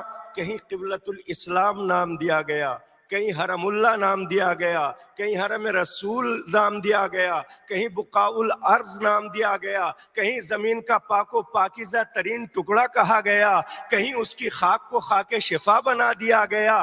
موسیٰ کی ہجرت اور حسین کی ہجرت میں بہت بڑا فرق ہے. جس کے قدموں کو وادی طوا سے عظمت ملے اسے موسیٰ کہتے ہیں، اور جس کے قدموں سے کربلا کی خاک کو عظمت ملے اسے حسین ابن علی کہتے ہیں. صلوات پڑھے.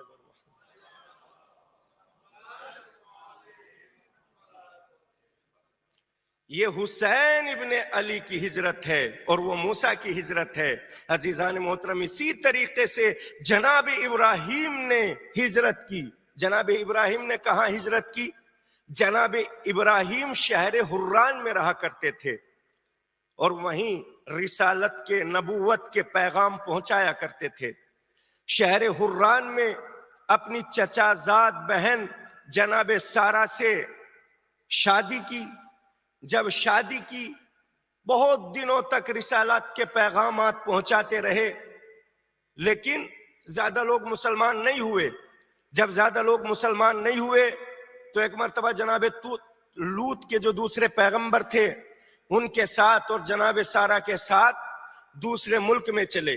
کہاں گئے؟ ملک شام. ملک شام ہجرت کی. عزیزان محترم، جب ملک شام ہجرت کی تو وہاں بھی پیغامات رسالت کو پہنچانا چاہا، لیکن وہاں بھی لوگوں نے پیغامات رسالت کو قبول نہیں کیا. عزیزان محترم، اس کے بعد کہاں پہنچے؟ اس کے بعد میں ملک مصر پہنچے. جب ملک مصر پہنچے تو وہاں بھی رسالت کی پیغام رسانی کی، لیکن وہاں بھی رسالت کی پیغام رسانی کو کامیاب نہیں سمجھا تو وہاں سے بھی ہجرت کی. پھر ملک فلسطین پہنچے. جب ملک فلسطین پہنچے وہاں بھی لوگوں کو رسالت کے پیغامات پہنچانے شروع کیے، لیکن وہاں بھی رسالت کے پیغام پہنچانے میں اپنے آپ کو کامیاب نہ سمجھا. رسول اسلام کی پیغام رسانی میں کمی نہیں تھی، بلکہ لوگوں کے قبول کرنے کی ظرفیت میں کمی تھی، ان کی صلاحیت میں کمی تھی. لہٰذا اب جناب سارہ نے کہا کہ چونکہ اولاد نہیں ہوتی ہے اپنی کنیز سے شادی کر لو. جناب ہاجرہ سے شادی کی. جب جناب ہاجرہ سے شادی کی تو جناب اسماعیل پیدا ہوئے. جب جناب اسماعیل پیدا ہوئے تو ایک مرتبہ وہاں سے بھی ہجرت کی. وہاں سے ہجرت کر کے کہاں گئے؟ وہاں سے ہجرت کر کے وہاں گئے کہ جہاں اس وقت خانہ کعبہ ہے.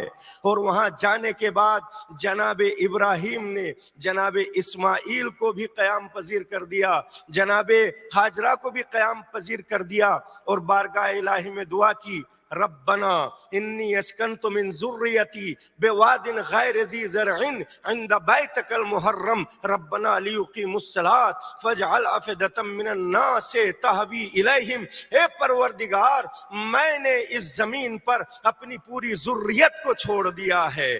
پوری ذریت کس کو کہتے ہیں؟ ذریت کہتے ہیں پوری نسل کو.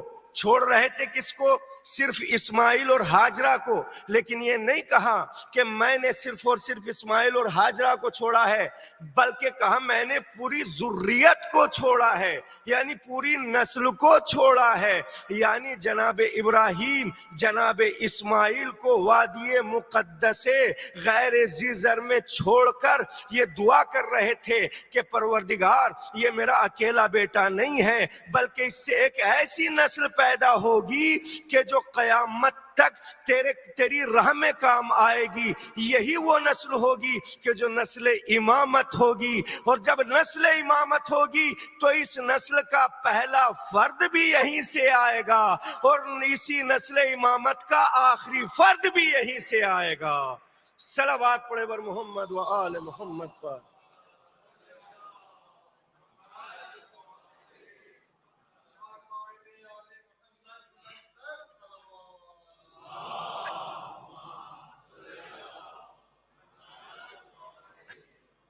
لہذا کہا لیقیموا الصلاۃ، اس وجہ سے کہ تاکہ لوگ نماز یہاں قائم کریں. عزیزان محترم، لوگوں کی نماز کی وجہ سے اس پوری نسل کو چھوڑ دیا ہے جناب ابراہیم نے. عزیزان محترم، یہاں نسل کو چھوڑا ہے جناب ابراہیم نے. اور نسل کو چھوڑنے کا نتیجہ کیا ہوا؟ نسل کو چھوڑنے کا نتیجہ یہ ہوا کہ یہاں خانہ کعبہ تعمیر ہو گیا. خانہ کعبہ کون سی جگہ ہے؟ خانہ کعبہ وہ جگہ ہے کہ جہاں پر ساری دنیا کے لوگوں کے سر جھکتے ہیں. عزیزان محترم، یہ وہ مرکز عبادت ہے کہ جب ساری دنیا میں کوئی نماز پڑھتا ہے تو قبلے کی طرف کو رخ کر کے نماز پڑھتا ہے. ابراہیم نے جہاں ہجرت کی وہ کیا بن گیا؟ وہ لوگوں کے سروں کا قبلہ بن گیا. لیکن جہاں امام حسین علیہ السلام نے ہجرت کی، عزیزان محترم، وہ لوگوں کے دلوں کا قبلہ بن گیا. عزیزان محترم، اسی وجہ سے اگر کوئی عبادت کرتے ہوئے ادھر کو رخ نہ کرے تو اس کی نماز نہیں ہے. اور اگر کوئی اسلام کو قبول کرتے ہوئے کربلا کی عظمت اپنے دل میں نہ بسائے تو اس کا اسلام قبول نہیں ہے. صلوات پڑھے بر محمد و آل محمد پر.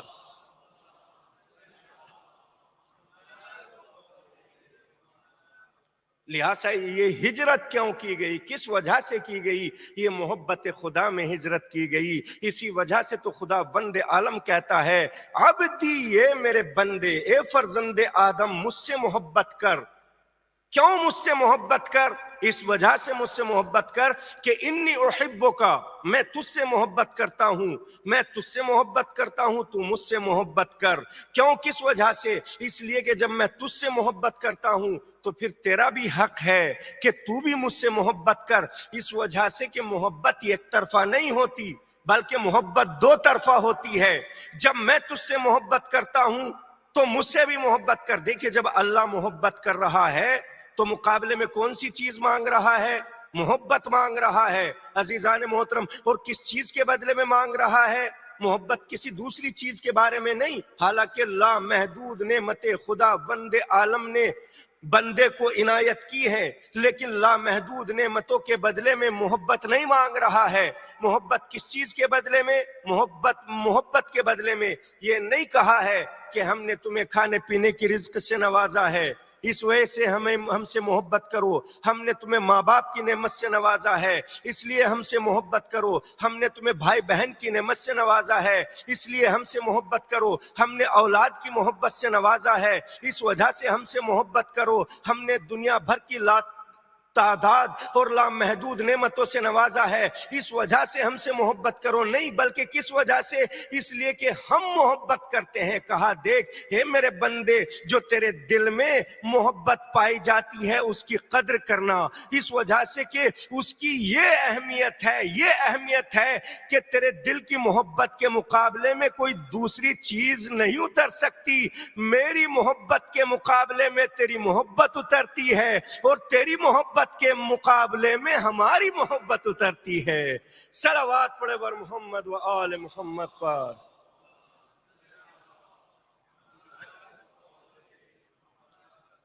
لہٰذا اس محبت کا کوئی بھی جواب نہیں دے سکتا تھا. کسی نے جواب نہیں دیا. کون جواب دیتا ہے؟ میرے بندے، میں تجھ سے محبت کرتا ہوں، تو بھی مجھ سے محبت کر.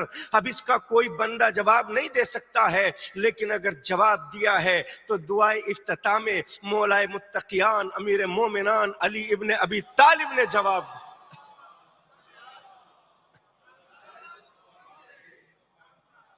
امیر مومنان فرماتے ہیں، امیر مومنان علی بن ابی طالب کیا فرماتے ہیں؟ الہی حبلی کمال الانقطاع الیک وانر ابصار قلوبنا بضیاء نظرها الیک. اے پروردگار، میری توجہ کو صرف اپنی طرف مبذول فرما.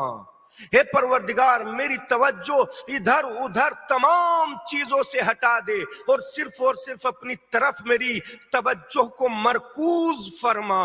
وہ پروردگار، جب کسی ایک طرف کوئی توجہ رہتی ہے تو وہ تھکنے لگتی ہے. وَأَنِرْ أَبْصَارَ قُلُوبِنَا بِضِیَاءِ نَظَرِهَا إِلَیک. پروردگار، ایسا نہ ہو کہ تیری ذات کی طرف میری توجہ رہتے رہتے تھکاوٹ کا احساس کرنے لگے. نہیں، بلکہ جتنا بھی زیادہ زیادہ میری توجہ تیری طرف ہو تو اس کی نورانیت میں اضافہ ہوتا چلا جائے۔ عزیزان محترم، اسی لیے تو خدا وند عالم کہتا ہے عبد اتینی اجلا کا مثلی، اے میرے بندے تو میری اطاعت کر، میں تجھے اپنے جیسا بنا لوں گا۔ علی مرتضیٰ نے اتنی عبادت کی کہ اللہ کو کہنا پڑا کہ تو میرا بندہ ہو گیا، میں تیرا رب ہو گیا، تو میرے جیسا ہو گیا، میں تیرے جیسا ہو گیا، تیرے ہاتھ ید اللہ ہو گئے، تیرے کان اذن اللہ ہو گئے، تیرا پہلو جنب اللہ ہو گیا، تیرا نفس نفس اللہ ہو گیا، اور تیری ولایت اللہ ہو گئی۔ صلوات پڑھے بر محمد و آل محمد پر۔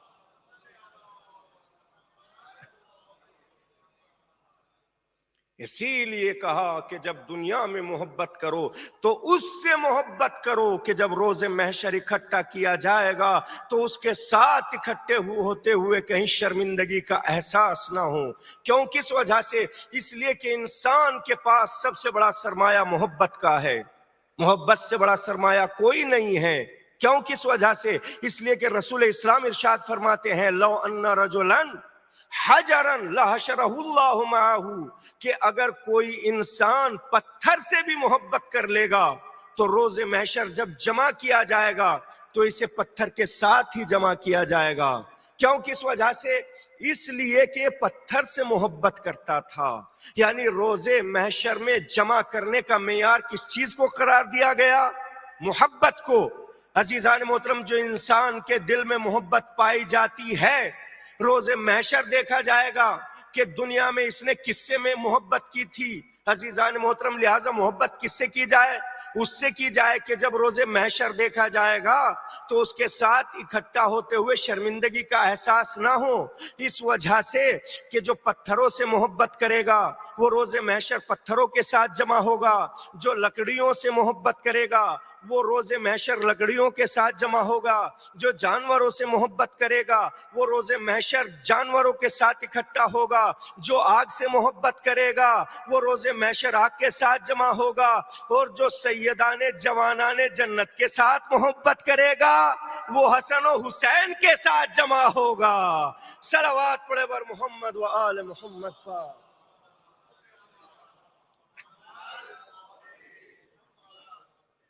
لہٰذا حسن و حسین سے محبت کرو، اہل بیت سے محبت کرو۔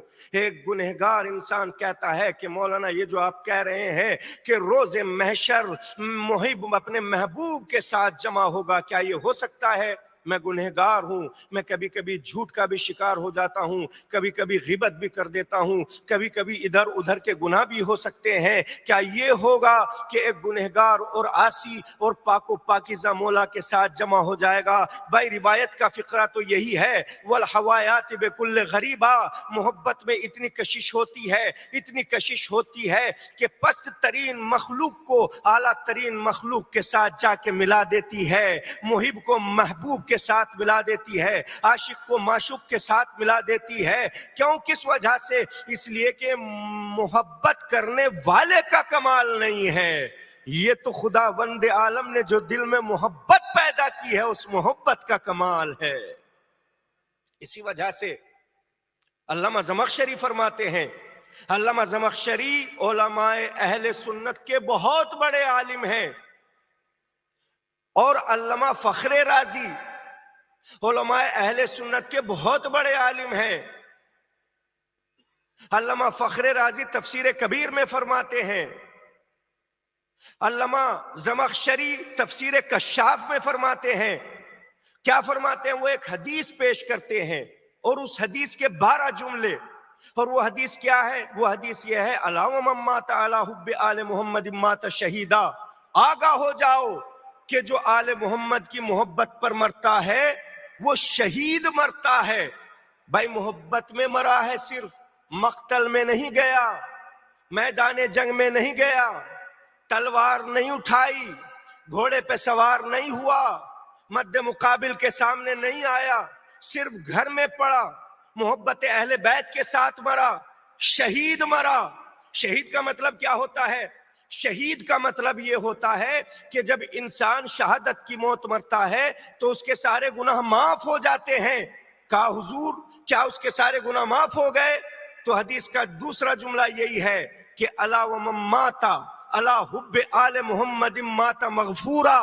جو آل محمد کی محبت میں مرتا ہے وہ بخشا ہوا مرتا ہے. کہا مولانا انسان کی بخشش تو اس وقت تک نہیں ہو سکتی جب تک وہ توبہ نہ مانگے. توبہ مانگنا ضروری ہے، پہلے توبہ مانگے گا بخشش بعد میں ہوگی. بھائی حدیث کا تیسرا جملہ یہی ہے الا ومن مات الا حب آل محمد مات تائبا. کہ جو آل محمد کی محبت میں مرتا ہے وہ توبہ کیا ہوا مرتا ہے. بھائی توبہ تو اس کی قبول ہوتی ہے کہ جس کا ایمان کامل ہوتا ہے. بھائی حدیث کا اگلا فقرہ یہی ہے الا ومن مات الا حب آل محمد مات مستقل من الایمان. کہ جو آل محمد کی محبت دل میں بسا کے مرتا ہے وہ کامل الایمان مرتا ہے.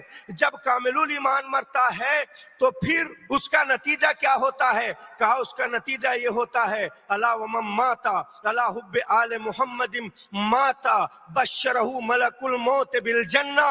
کہ جو محبت آل محمد کو اپنے دل میں بسا کر مرتا ہے تو فرشتے اسے جنت کی بشارت دیتے ہیں. بھائی کیا نتیجہ ہوتا ہے محبت آل محمد کا؟ یہ نتیجہ ہوتا ہے الا ومن مات الا حب آل محمد مات یزف کما تزف العروس.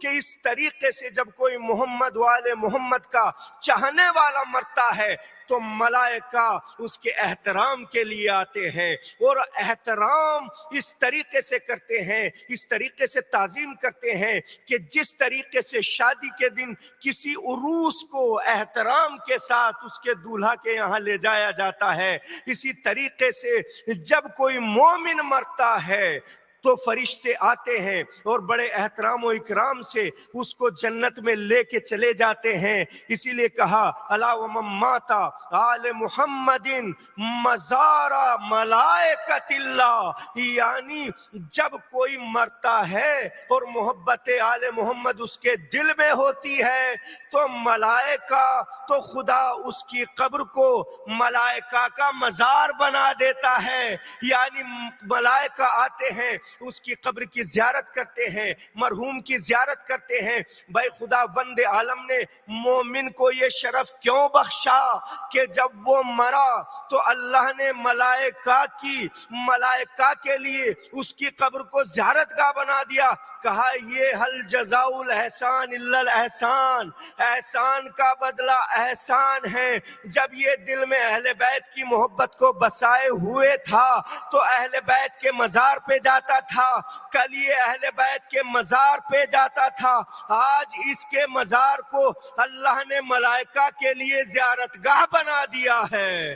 صلوات پڑھے بر محمد و آل محمد پر.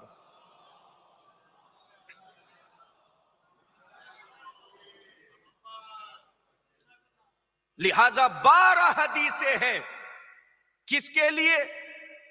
ان کے لیے کہ جو آل محمد کی محبت میں مرتے ہیں. اور پھر بعد میں 3 حدیث ہیں. وہ 3 حدیث میں کیا ہے؟ الا ومن مات الا بغض آل محمد کافرا. جو آل محمد کا بغض دل میں لے کے مرتا ہے وہ کافر مرتا ہے. پھر دوسری حدیث یہ الا ومن مات الا بغض آل محمد مات منافقا. جو آل محمد کا بغض دل میں لے کے مرتا ہے وہ منافق مرتا ہے. پھر تیسرا جملہ یہ ہے الا ومن مات الا بغض آل محمد مات فاسقا. جو بغض آل محمد دل میں لے کے مرتا ہے وہ فاسق مرتا ہے. عزیزان محترم 12 حدیث محبت اہل بیت کے لیے ہیں اور 3 حدیث بغض اہل بیت کے لیے. یہ 12 حدیث محبت کے لیے کیوں آئی اور بغض آل محمد کے لیے 3 حدیثیں کیوں آئی؟ کہا اس لیے کہ محبت کا کمال 12 پہ ہوتا ہے اور بغض اہل بیت کا کمال 3 پہ ہوتا ہے. صلوات پڑھے بر محمد و آل محمد پر.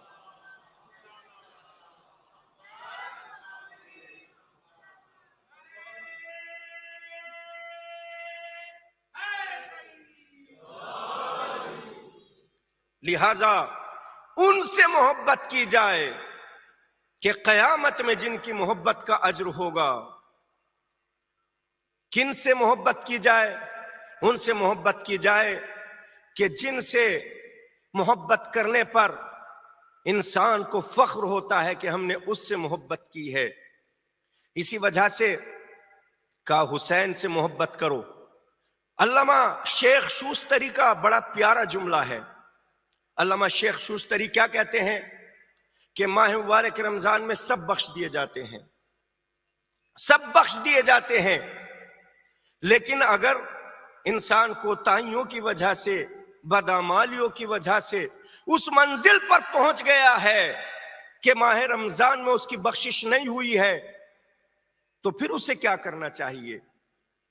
کبھی ایسا ہو سکتا ہے یا نہیں ہو سکتا؟ ہو سکتا ہے. روایت میں بھی ہے کہ جو ماہ رمضان میں نہ بخشا گیا وہ شقی ہوتا ہے. شیخ شوستری کیا کہتے ہیں؟ علامہ شیخ شوستری کہتے ہیں اگر کوئی ماہ مبارک رمضان میں عبادتوں کی کوتاہیوں کی وجہ سے، بدعمالیوں کی وجہ سے، کوتاہیوں کی وجہ سے بخشا نہ گیا، اسے کیا کرنا چاہیے؟ کہا اسے مایوس ہونے کی ضرورت نہیں ہے، اسے نا امید ہونے کی ضرورت نہیں ہے. کہا تو پھر کیا کرے؟ کہا ایک در ایسا ہے کہ جس پہ پہنچ جاتے ہیں تو کوئی خالی ہاتھ واپس نہیں آتا، کوئی نا امید نہیں آتا. کہا وہ کس کا در ہے؟ کہا باب الحسین پہ پہنچ جاؤ. اگر رمضان میں نہ بخشے گئے تو باب الحسین پہ جا کے بخشے جاؤ گے. عزیزان محترم، بعض لوگ کہتے ہیں حضور آپ کتنی بڑی باتیں کر رہے ہیں، اتنی بڑی باتیں نہ کیجئے، اس وجہ سے کہ جو رمضان میں نہ بخشا گئے وہ باب الحسین میں کیسے بخشے جائے گا؟ عزیزان محترم، ادھر حسین پہ کیسے بخشا جائے گا؟ میں یہی تو بات سنانا چاہتا ہوں کہ فطرس 7000 سال سے عبادتیں کر رہا تھا، لیکن عبادت کام نہ آئی بلکہ اس کے باب الحسین کام آیا ہے. صلوات پڑھے بر محمد و آل محمد پر.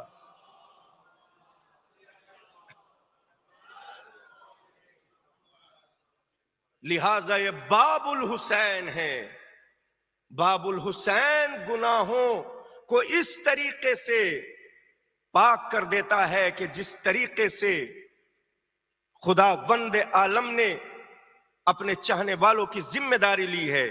اسی وجہ سے شیخ شوستری فرماتے ہیں کہ حدیث نفس المحموم لظلمنا مغتم. ماہ رمضان میں کیا ہوتا ہے؟ خطبہ شعبانیہ میں کیا ارشاد ہوتا ہے؟ خطبہ شعبانیہ میں ارشاد ہوتا ہے کہ سانس لینا بھی عبادت، فیہ انفاسکم تسبیح. یہ وہ مہینہ ہے کہ جس میں سانس لینا عبادت ہے. عزیزان محترم، ادھر رسول اسلام نے فرمایا سانس لینا تسبیح. اگر کوئی ماہ مبارک رمضان میں سانس لے رہا ہے تو کوئی کام کر رہا ہے، کوئی محنت کر رہا ہے، کوئی زحمت کر رہا ہے. نہ کوئی محنت کا کام ہے نہ زحمت کا کام ہے. سانس لینا تو انسان کی زندگی کی ضرورت ہے. اگر سانس لے گا تو زندہ رہے گا، اور اگر سانس ہی نہیں لے گا تو زندہ کہاں سے رہے گا؟ لہٰذا انسان کی زندگی کی ضرورت سانس لینا ہے. نہ کوئی عمل ہے، نہ کوئی فعل ہے، نہ کوئی کام ہے، نہ کوئی زحمت ہے، لیکن اس کے باوجود بھی کہا چونکہ تم ماہ رمضان میں سانس لے رہے ہو لہٰذا یہ سانس لینا بھی تسبیح کا ثواب رکھتا ہے. صادق آل محمد نے کہا اے حسین کے عزادارو، تمہارا صرف تسبیح کا تعلق رمضان سے ہی نہیں ہے بلکہ نفس المحموم لظلمنا مغتمنا. اگر تم کبھی بھی ماہ مبارک رمضان میں اپنے سانسوں کے لیے تسبیح کا ثواب لینا چاہو تو بس اپنے دل میں غم حسین کا احساس کر لو. اگر سال کے دوران میں کبھی بھی تمہارے دل میں حسین کا غم آ جائے گا تو حسین کے غم میں غمزدہ ہونے کے بعد جب کوئی عزادار سانس لے گا تو اس کا سانس لینا تسبیح کا ثواب رکھتا ہوگا. صلوات پڑھے بر محمد و آل محمد پر.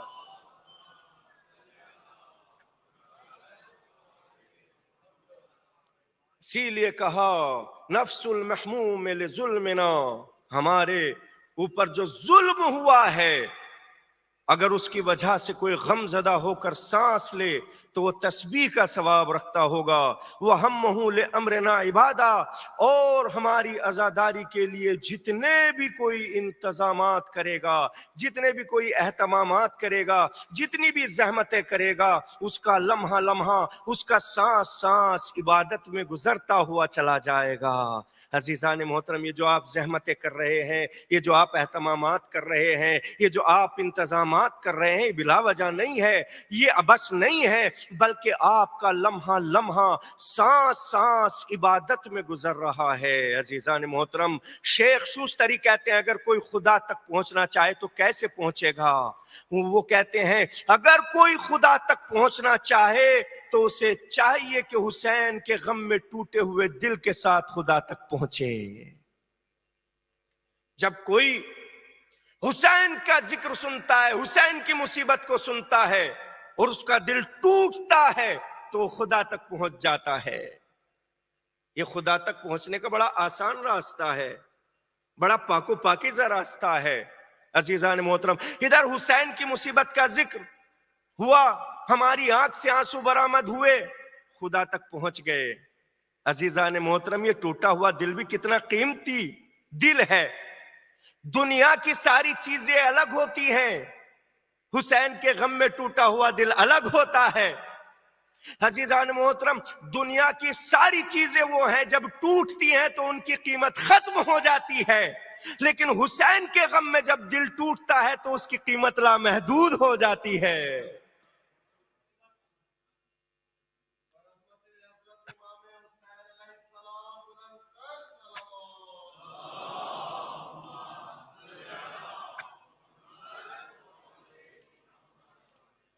جو حسین کے غم میں دل ٹوٹتا ہے اس کی عظمت دوبالا کیوں ہو جاتی ہے، اس کی قیمت لامحدود کیوں ہو جاتی ہے؟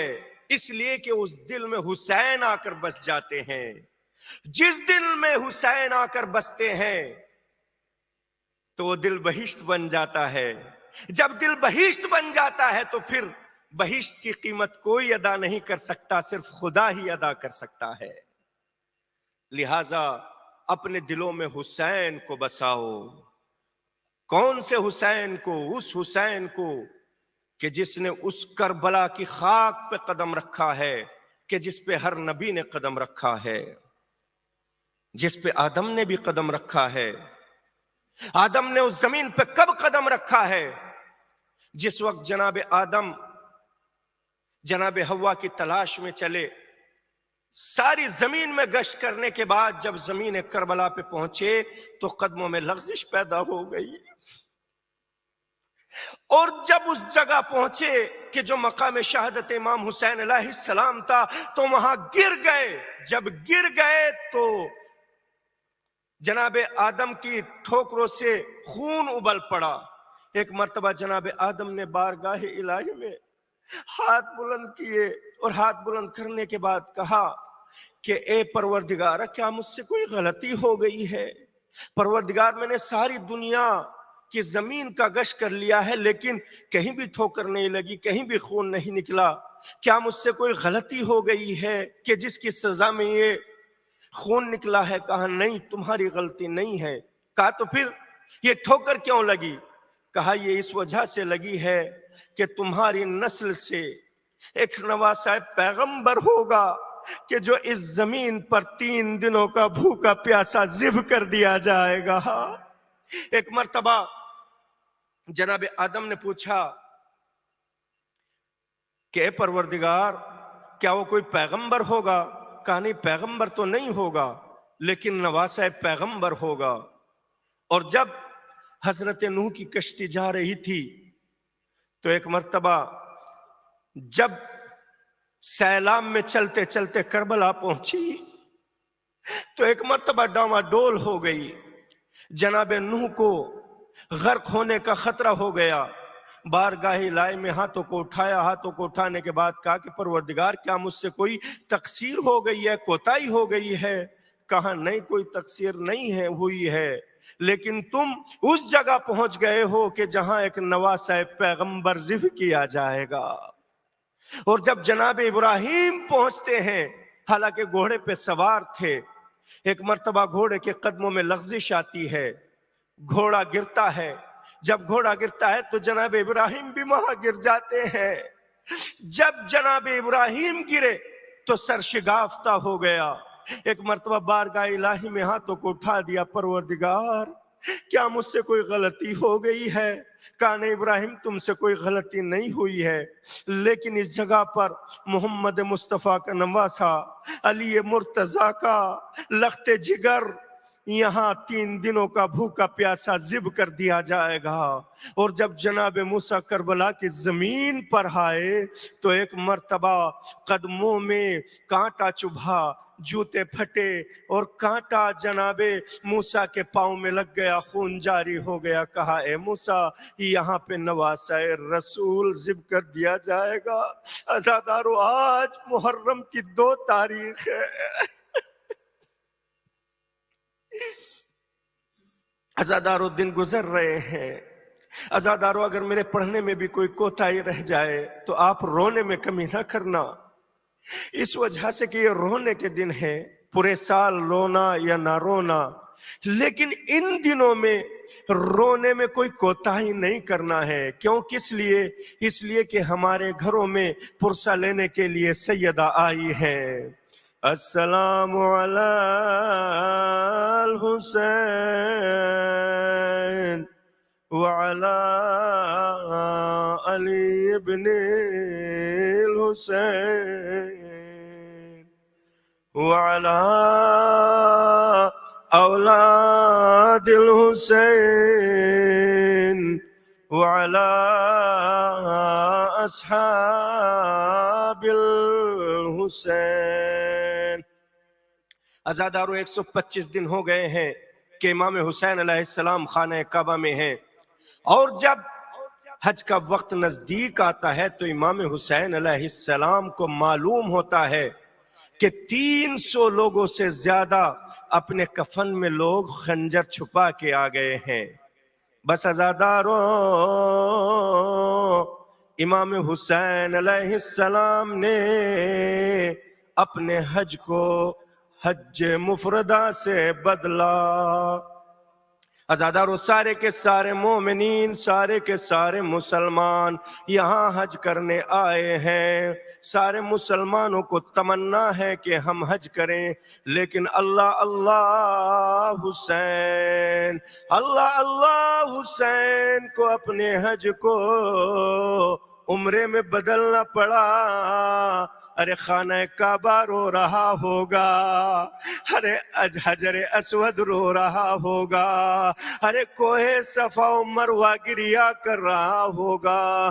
سارے مسلمان حج کرنے آئے ہیں، لیکن اللہ اللہ نواسہ رسول بغیر حج کیے جا رہا ہے.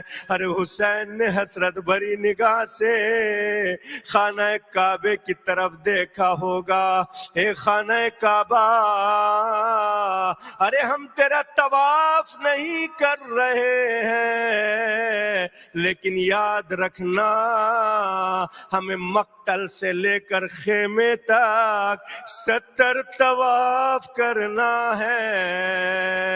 ارے ایک مرتبہ میدان منا کی طرف حسین نے رخ کیا ہوگا، اور میدان منا کی طرف رخ کرنے کے بعد کہا ہوگا اے میدان منا، ارے دیکھ ہم یہاں قربانی نہیں کر رہے ہیں، لیکن ہمیں میدان کربلا میں 70 قربانیاں دینی ہیں. عزادارو، امام حسین علیہ السلام چلتے ہیں. عزادارو، کہاں پہنچے؟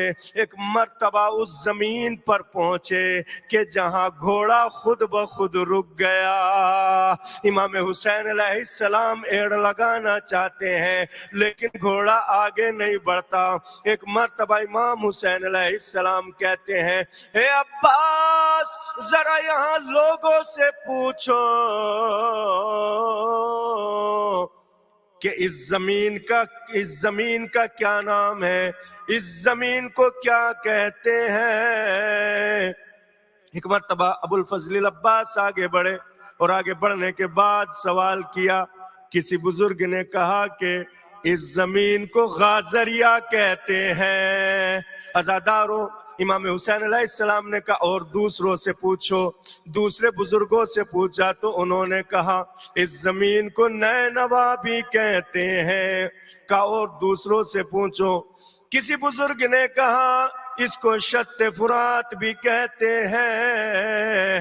لیکن ایک مرتبہ حسین نے کہا ارے کسی اور بزرگ سے پوچھو کہ کیا اس زمین کا کوئی اور نام بھی ہے. عزادارو، ایک بزرگ نے کہا یقال لہا کربلا،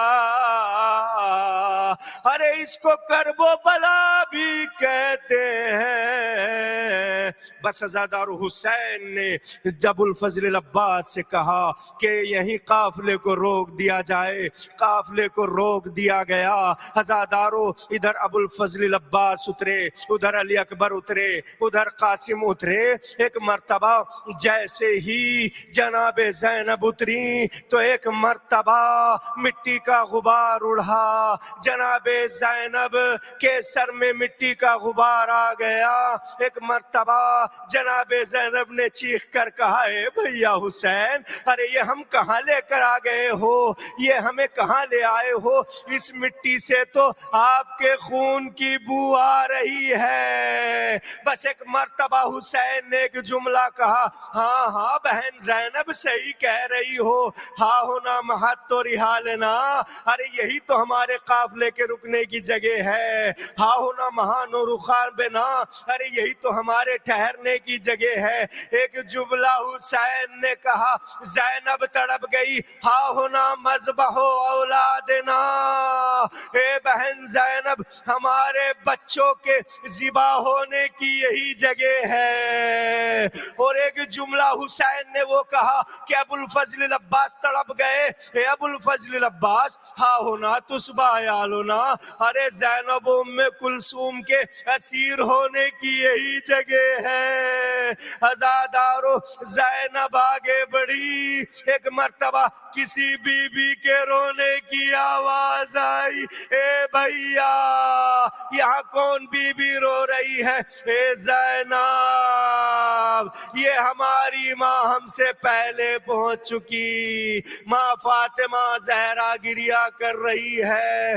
بس عزادارو، ایک مرتبہ امام حسین علیہ السلام نے بنی سعد کے قبیلے کے لوگوں کو بلایا اور بلانے کے بعد زمین کو خریدا. زمین کو خریدنے کے بعد دو وصیت کی. ارے وہ دو وصیتیں کیا تھی عزادارو؟ دو وصیتیں کی. اور وہ دو وصیتیں کون سی تھی؟ ایک مرتبہ سب لوگ آ گئے اور سب لوگ آ گئے تو حسین نے کہا، فرزند فاطمہ نے کہا کہ دیکھو کچھ دنوں کے بعد ہم شہید ہو جائیں گے، ہمیں دفن کرنے والا کوئی نہ ہوگا لیکن ہمارے وارث زندہ رہیں گے. ایک مرتبہ ایک جملہ کہا، دیکھو اگر تم دفن نہ کر سکو تو ہماری لاش کا خیال رکھ لینا. ہزاداروں ایک یہ جملہ کہا. دوسرا جملہ کہا، دیکھو ارے جب ہمیں دفن کر دیا جائے گا تو ہمارے چاہنے والے آیا کریں گے، ہمارے قبر کی زیارت کیا کریں گے، ارے ان کی مہمان نوازی میں کمی نہ کرنا. عزاداروں میں کہوں گا مولا آپ نے محرم کی 2 تاریخ کو کربلا میں ہمیں یاد کیا تھا، ہم یہاں آپ کو یاد کر رہے ہیں.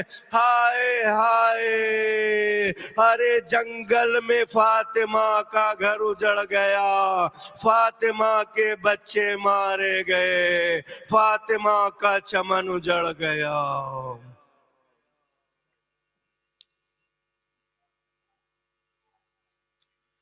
ماتم حسین.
میرا جدا ہے.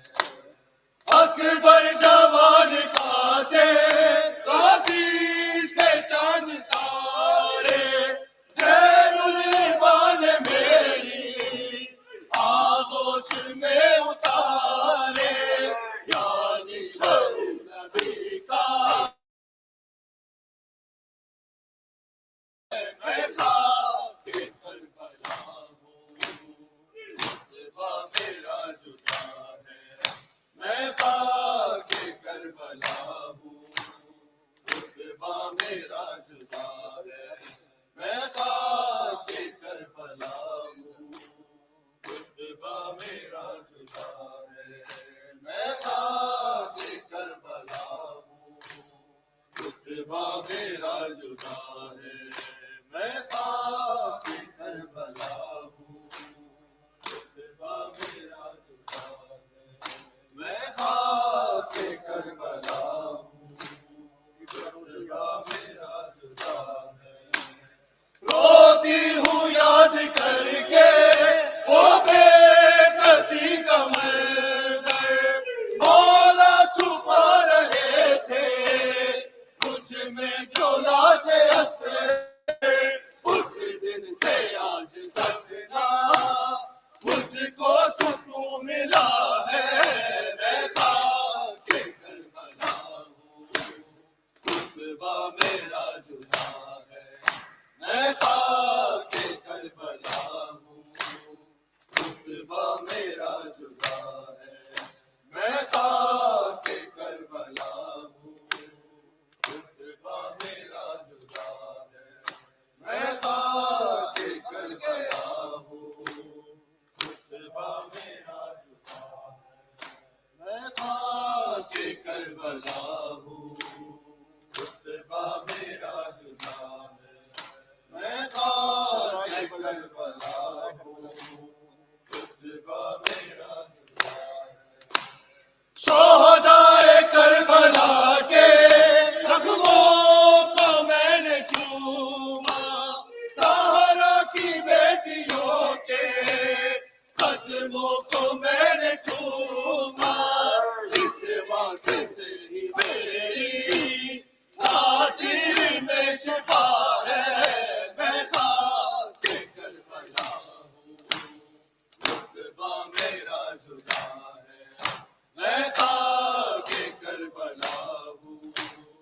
رتبہ میرا جدا ہے. میں خاک کربلا ہوں. رتبہ میرا جدا ہے. میں خاک کربلا ہوں. رتبہ میرا جدا ہے. میں خاک کربلا ہوں. رتبہ میرا جدا ہے. میں خاک کربلا ہوں. رتبہ میرا جدا ہے. میں خاک کربلا ہوں. رتبہ میرا جدا ہے. اکبر کی لاش پر جب شبیر جا رہے تھے اٹھتے تھے بیٹھتے تھے اور لڑکھڑا رہے تھے. منظر وہ اب میری آنکھوں میں پھر رہا ہے. میں خاک کربلا ہوں. رتبہ میرا جدا ہے. میں خاک کربلا ہوں. رتبہ میرا جدا ہے. میں خاک کربلا ہوں. رتبہ میرا جدا ہے. میں خاک کربلا ہوں. رتبہ میرا جدا ہے. میں خاک کربلا ہوں. رتبہ میرا جدا ہے. میں خاک کربلا ہوں. رتبہ میرا جدا ہے. میں خاک کربلا ہوں. رتبہ میرا جدا ہے. اے زائرین مولا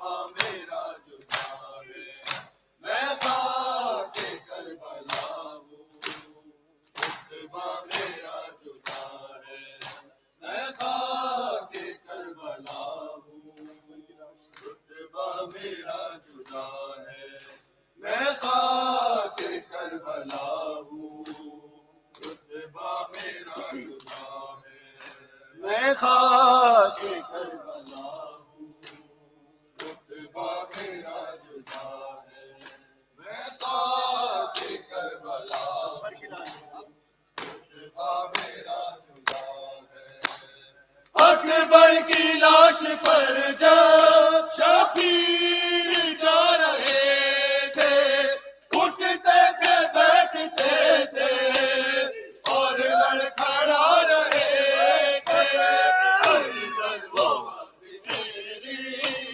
آنکھوں میں پھر رہا ہے میں خاک کربلا ہوں رتبہ میرا جدا ہے میں خاک کربلا ہوں رتبہ میرا جدا ہے میں خاک کربلا ہوں رتبہ میرا جدا ہے میں خاک کربلا ہوں رتبہ میرا جدا ہے میں خاک کربلا ہوں رتبہ میرا جدا ہے میں خاک کربلا ہوں رتبہ میرا جدا ہے روتی ہوں یاد کر کے او بے کسی کا منظر مولا چھپا رہے تھے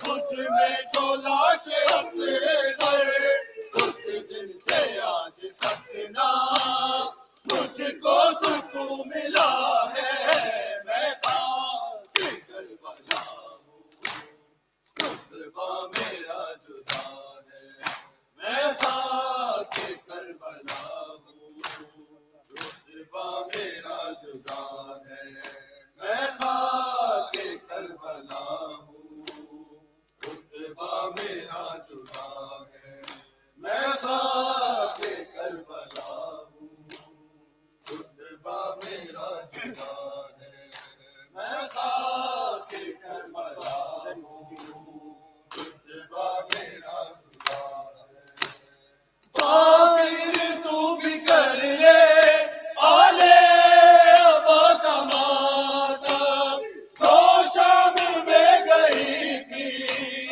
اس بیرتا کا ماتم ممنون ماتمی کے مخدوم فاطمہ ہے میں خاک کربلا ہوں رتبہ میرا جدا ہے میں خاک کربلا ہوں رتبہ میرا جدا امام یا حسن یا حسین مولا حق امام یا حسن یا حسین مولا حق امام یا حسن یا حسین یا حسین یا حسین یا حسین یا حسین عابد بیمار تھا وہ عابد بیمار تھا چلنے سے جو لاچار تھا چلنے سے جو لاچار تھا اور شام کا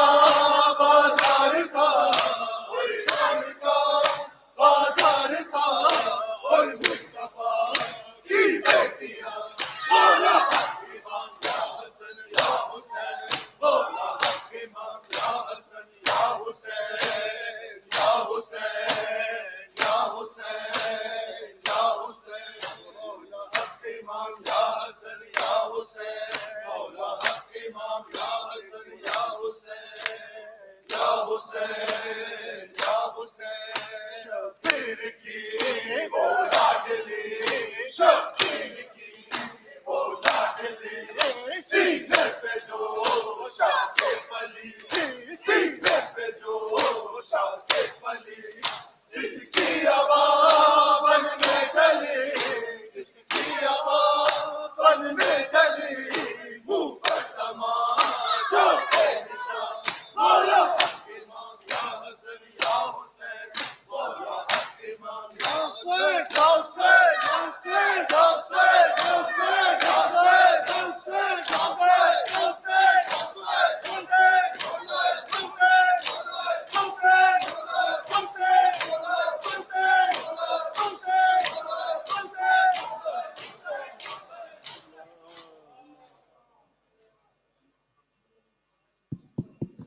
متوجہ زیارت.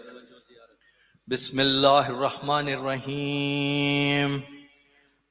السلام علیکہ یا رسول اللہ، السلام علیکہ یا امیر المؤمنین، السلام علیکی یا فاطمۃ الزہراء سیدۃ نساء العالمین، السلام علیکہ یا حسن المجتبی ورحمۃ اللہ وبرکاتہ، السلام علیکہ یا ابا عبداللہ، السلام علیکہ یا ابن رسول اللہ، السلام علیکہ یا ابن امیر المؤمنین، السلام علیکہ یا ابن فاطمۃ الزہراء سیدۃ نساء العالمین، السلام علیکہ یا علی ابن الحسین وعلی اولاد الحسین وعلی اصحاب الحسین، خصوصاً سیدی مولایا حضرت ابو الفضل العباس ابن امیر المؤمنین وقاسم ابن الحسن ومسلم ابن عقیل وحانی ابن عروہ وحبیب ابن مظاہر والحر الشہید الریاحی، السلام علیکم یا ساداتی موالیہ جمیعاً ورحمۃ اللہ وبرکاتہ، السلام علیکہ یا غریب الغرباء، السلام علیکہ یا معین الضعفاء والفقراء، السلام علیکہ یا سلطان یا ابو الحسن علی ابن موسیٰ الرضا ورحمۃ اللہ وبرکاتہ، السلام علیکہ یا صاحب العصر والزمان، الامان الامان الامان، السلام علیکہ یا خلیفۃ الرحمن، السلام علیکہ یا مظہر الایمان، السلام علیکہ یا شریک القرآن، سیدی اجل اللہ تعالی فرجک وسہل اللہ تعالی مخرجک وظہورک، السلام علیکم ورحمۃ اللہ وبرکاتہ، یا صاحب الزمان ادرکنی، یا صاحب الزمان ادرکنی، یا صاحب الزمان ادرکنی، صلوات پر محمد. بسم اللہ الرحمن الرحیم. اللهم كل وليك الحجة ابن الحسن صلواتك عليه